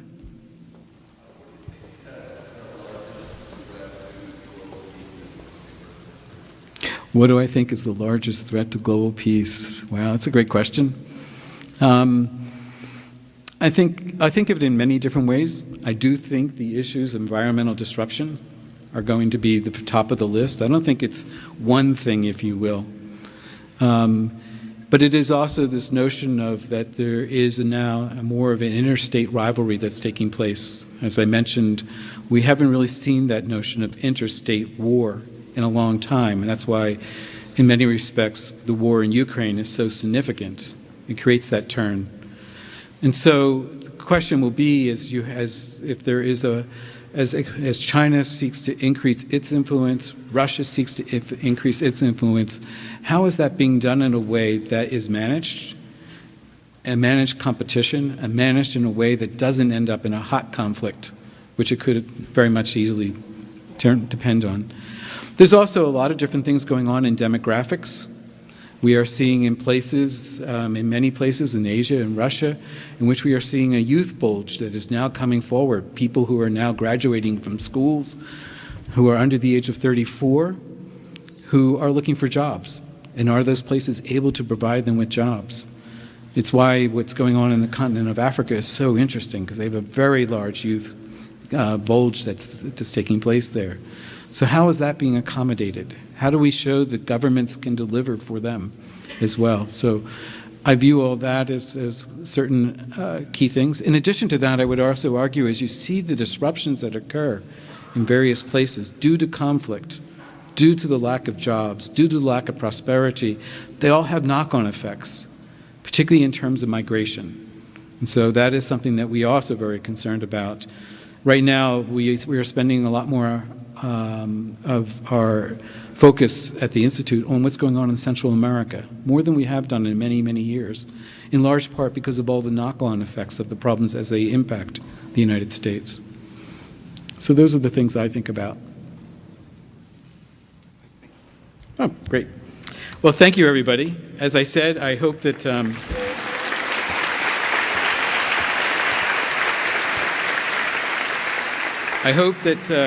you walk away with some good memories from your time here in Washington, and I hope you stay connected with us as well. As I mentioned, please go online, look for the courses we offer and the other things that we offer in terms of our information sheets and so on that talks more about conflicts. So I wish you all great careers, and thanks for coming to Washington. Thank you, Matthew. Thank you. You know, we're coming to the end of our time together today, everybody, but I just want to make one quick comment, if you'll allow me. Take a look up. I mean, this is a lofty and aspirational building, and the things that you've heard about today are lofty and aspirational. But lofty and aspirational projects happen because people like you do things and learn things and take action. So thank you for being here. Give yourselves one more round of applause for being here. Thank you.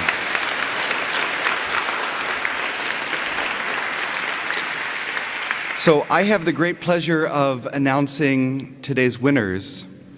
And I will tell you that this was a very competitive academic WorldQuest. So thank you all for the hard work that you put in. Thank you teachers and parents and encouragers at the local councils for making this possible.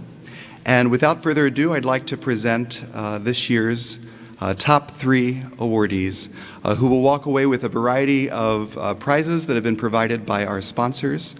And we invite all of you to go back to your communities and to encourage others at your school and in your councils to get involved with Academic WorldQuest. We've got some exciting plans that we'll be announcing for next year, and we look forward to your continued involvement. Sort of a dramatic moment, isn't it? Yeah, the envelope, please, right? Great, and just some housekeeping. When your team is called, if you would come up, we have some certificates for you and a trophy. We'll get a photo here, and then we'll ask the 3 winning teams to stay around just a little bit afterwards so we can get some other photos as well. So this year in third place, with 74 points representing the World Affairs Council of San Antonio, Keystone School.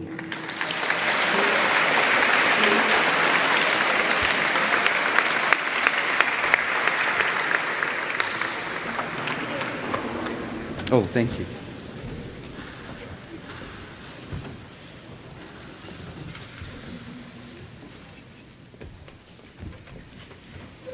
Congratulations, you guys. Good.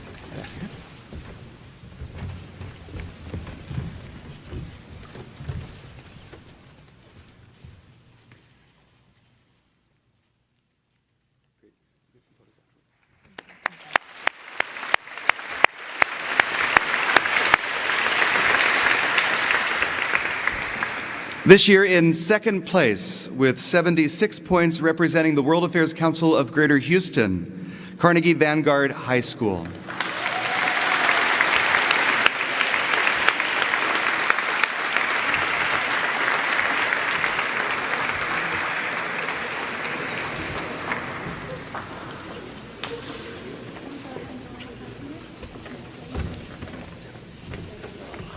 Congratulations, you guys. Thank you. Picture.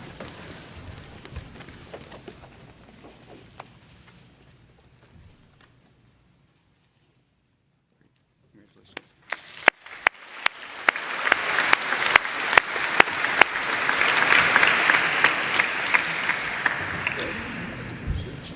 You know, one of my most significant international experiences was when I was in college. I studied abroad in Chile. Do you know where Chile is? I hope so. And there's a flag that gets confused with the Chilean flag a lot. Do you know that flag? Everybody, we have a Texas sweep this year. In first place, 79 points, the World Affairs Council of Dallas-Fort Worth, Plano West Senior High School.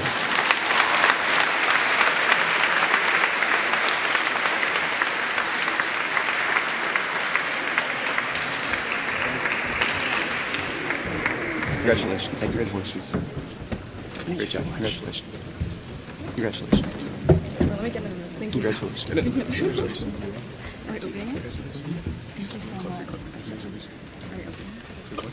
How do I hold this? You got it?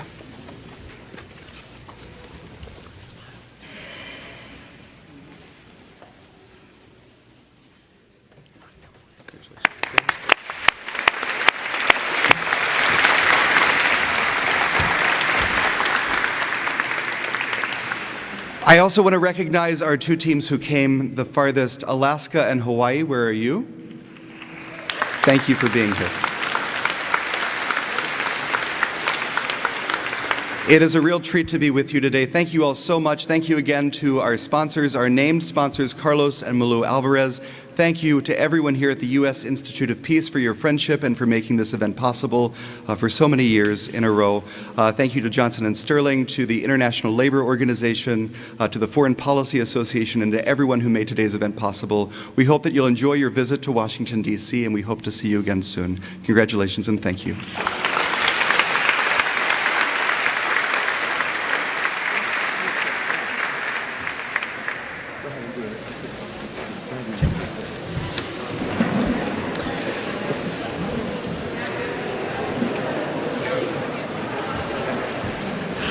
All right, everybody. Congratulations one more time to the winners. Thank you very much for coming out. Congratulations. What an achievement. What an academic WorldQuest we've had here today in this wonderful Saturday morning.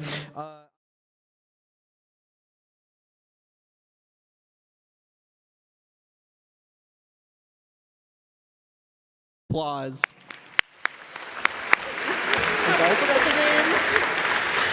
Hello, I have the tough task standing between you and the great outdoors, so I'll make this brief. My name is Ellie Quinlan. I'm a program officer on the public engagement team here at USIP. My congratulations to all the teams for your efforts today. By studying so in depth the issues that this competition focused on, you have joined a community of thought leaders dedicated to understanding complex conflicts and the practical solutions that make our world more peaceful. It has been a real privilege to welcome you to USIP's headquarters for today's competition.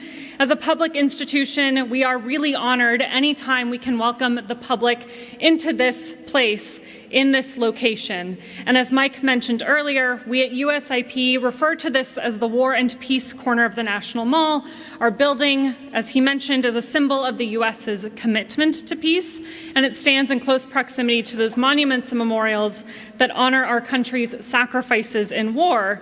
Being here, we are reminded of the costs of war and the importance of working toward and studying peace. A theme that may have resonated with you as you studied the academic WorldQuest competition themes in the last few months. We invite you to continue exploring this theme of peace building during the rest of your time here in Washington after you leave today through USIP's Peace Trail on the National Mall. This self-guided walking tour brings a peace lens to the experience of visiting the National Mall. It starts right outside this building, and it traces a path to 12 key sites nearby, at each one highlighting stories of important figures, institutions, and moments in history that demonstrate America's enduring commitment to peace. We have brochures available at the exit. You can also download the free Walking Tour app on the App Store or Google Play Store by searching Peace Trail on the National Mall. Thank you, students, educators, and chaperones for choosing to study peace. And thank you to the World Affairs Council and Matthew Hughes, Kayla, Amelia, Stephanie, Jeremy, and all the WACA staff and volunteers for another year of partnership in this competition. I hope you stay engaged with USIP after today. Mike mentioned a few of those ways that you can stay engaged with us, and you can find a member of USIP staff if you'd like to chat about that on your way out. Thank you very much.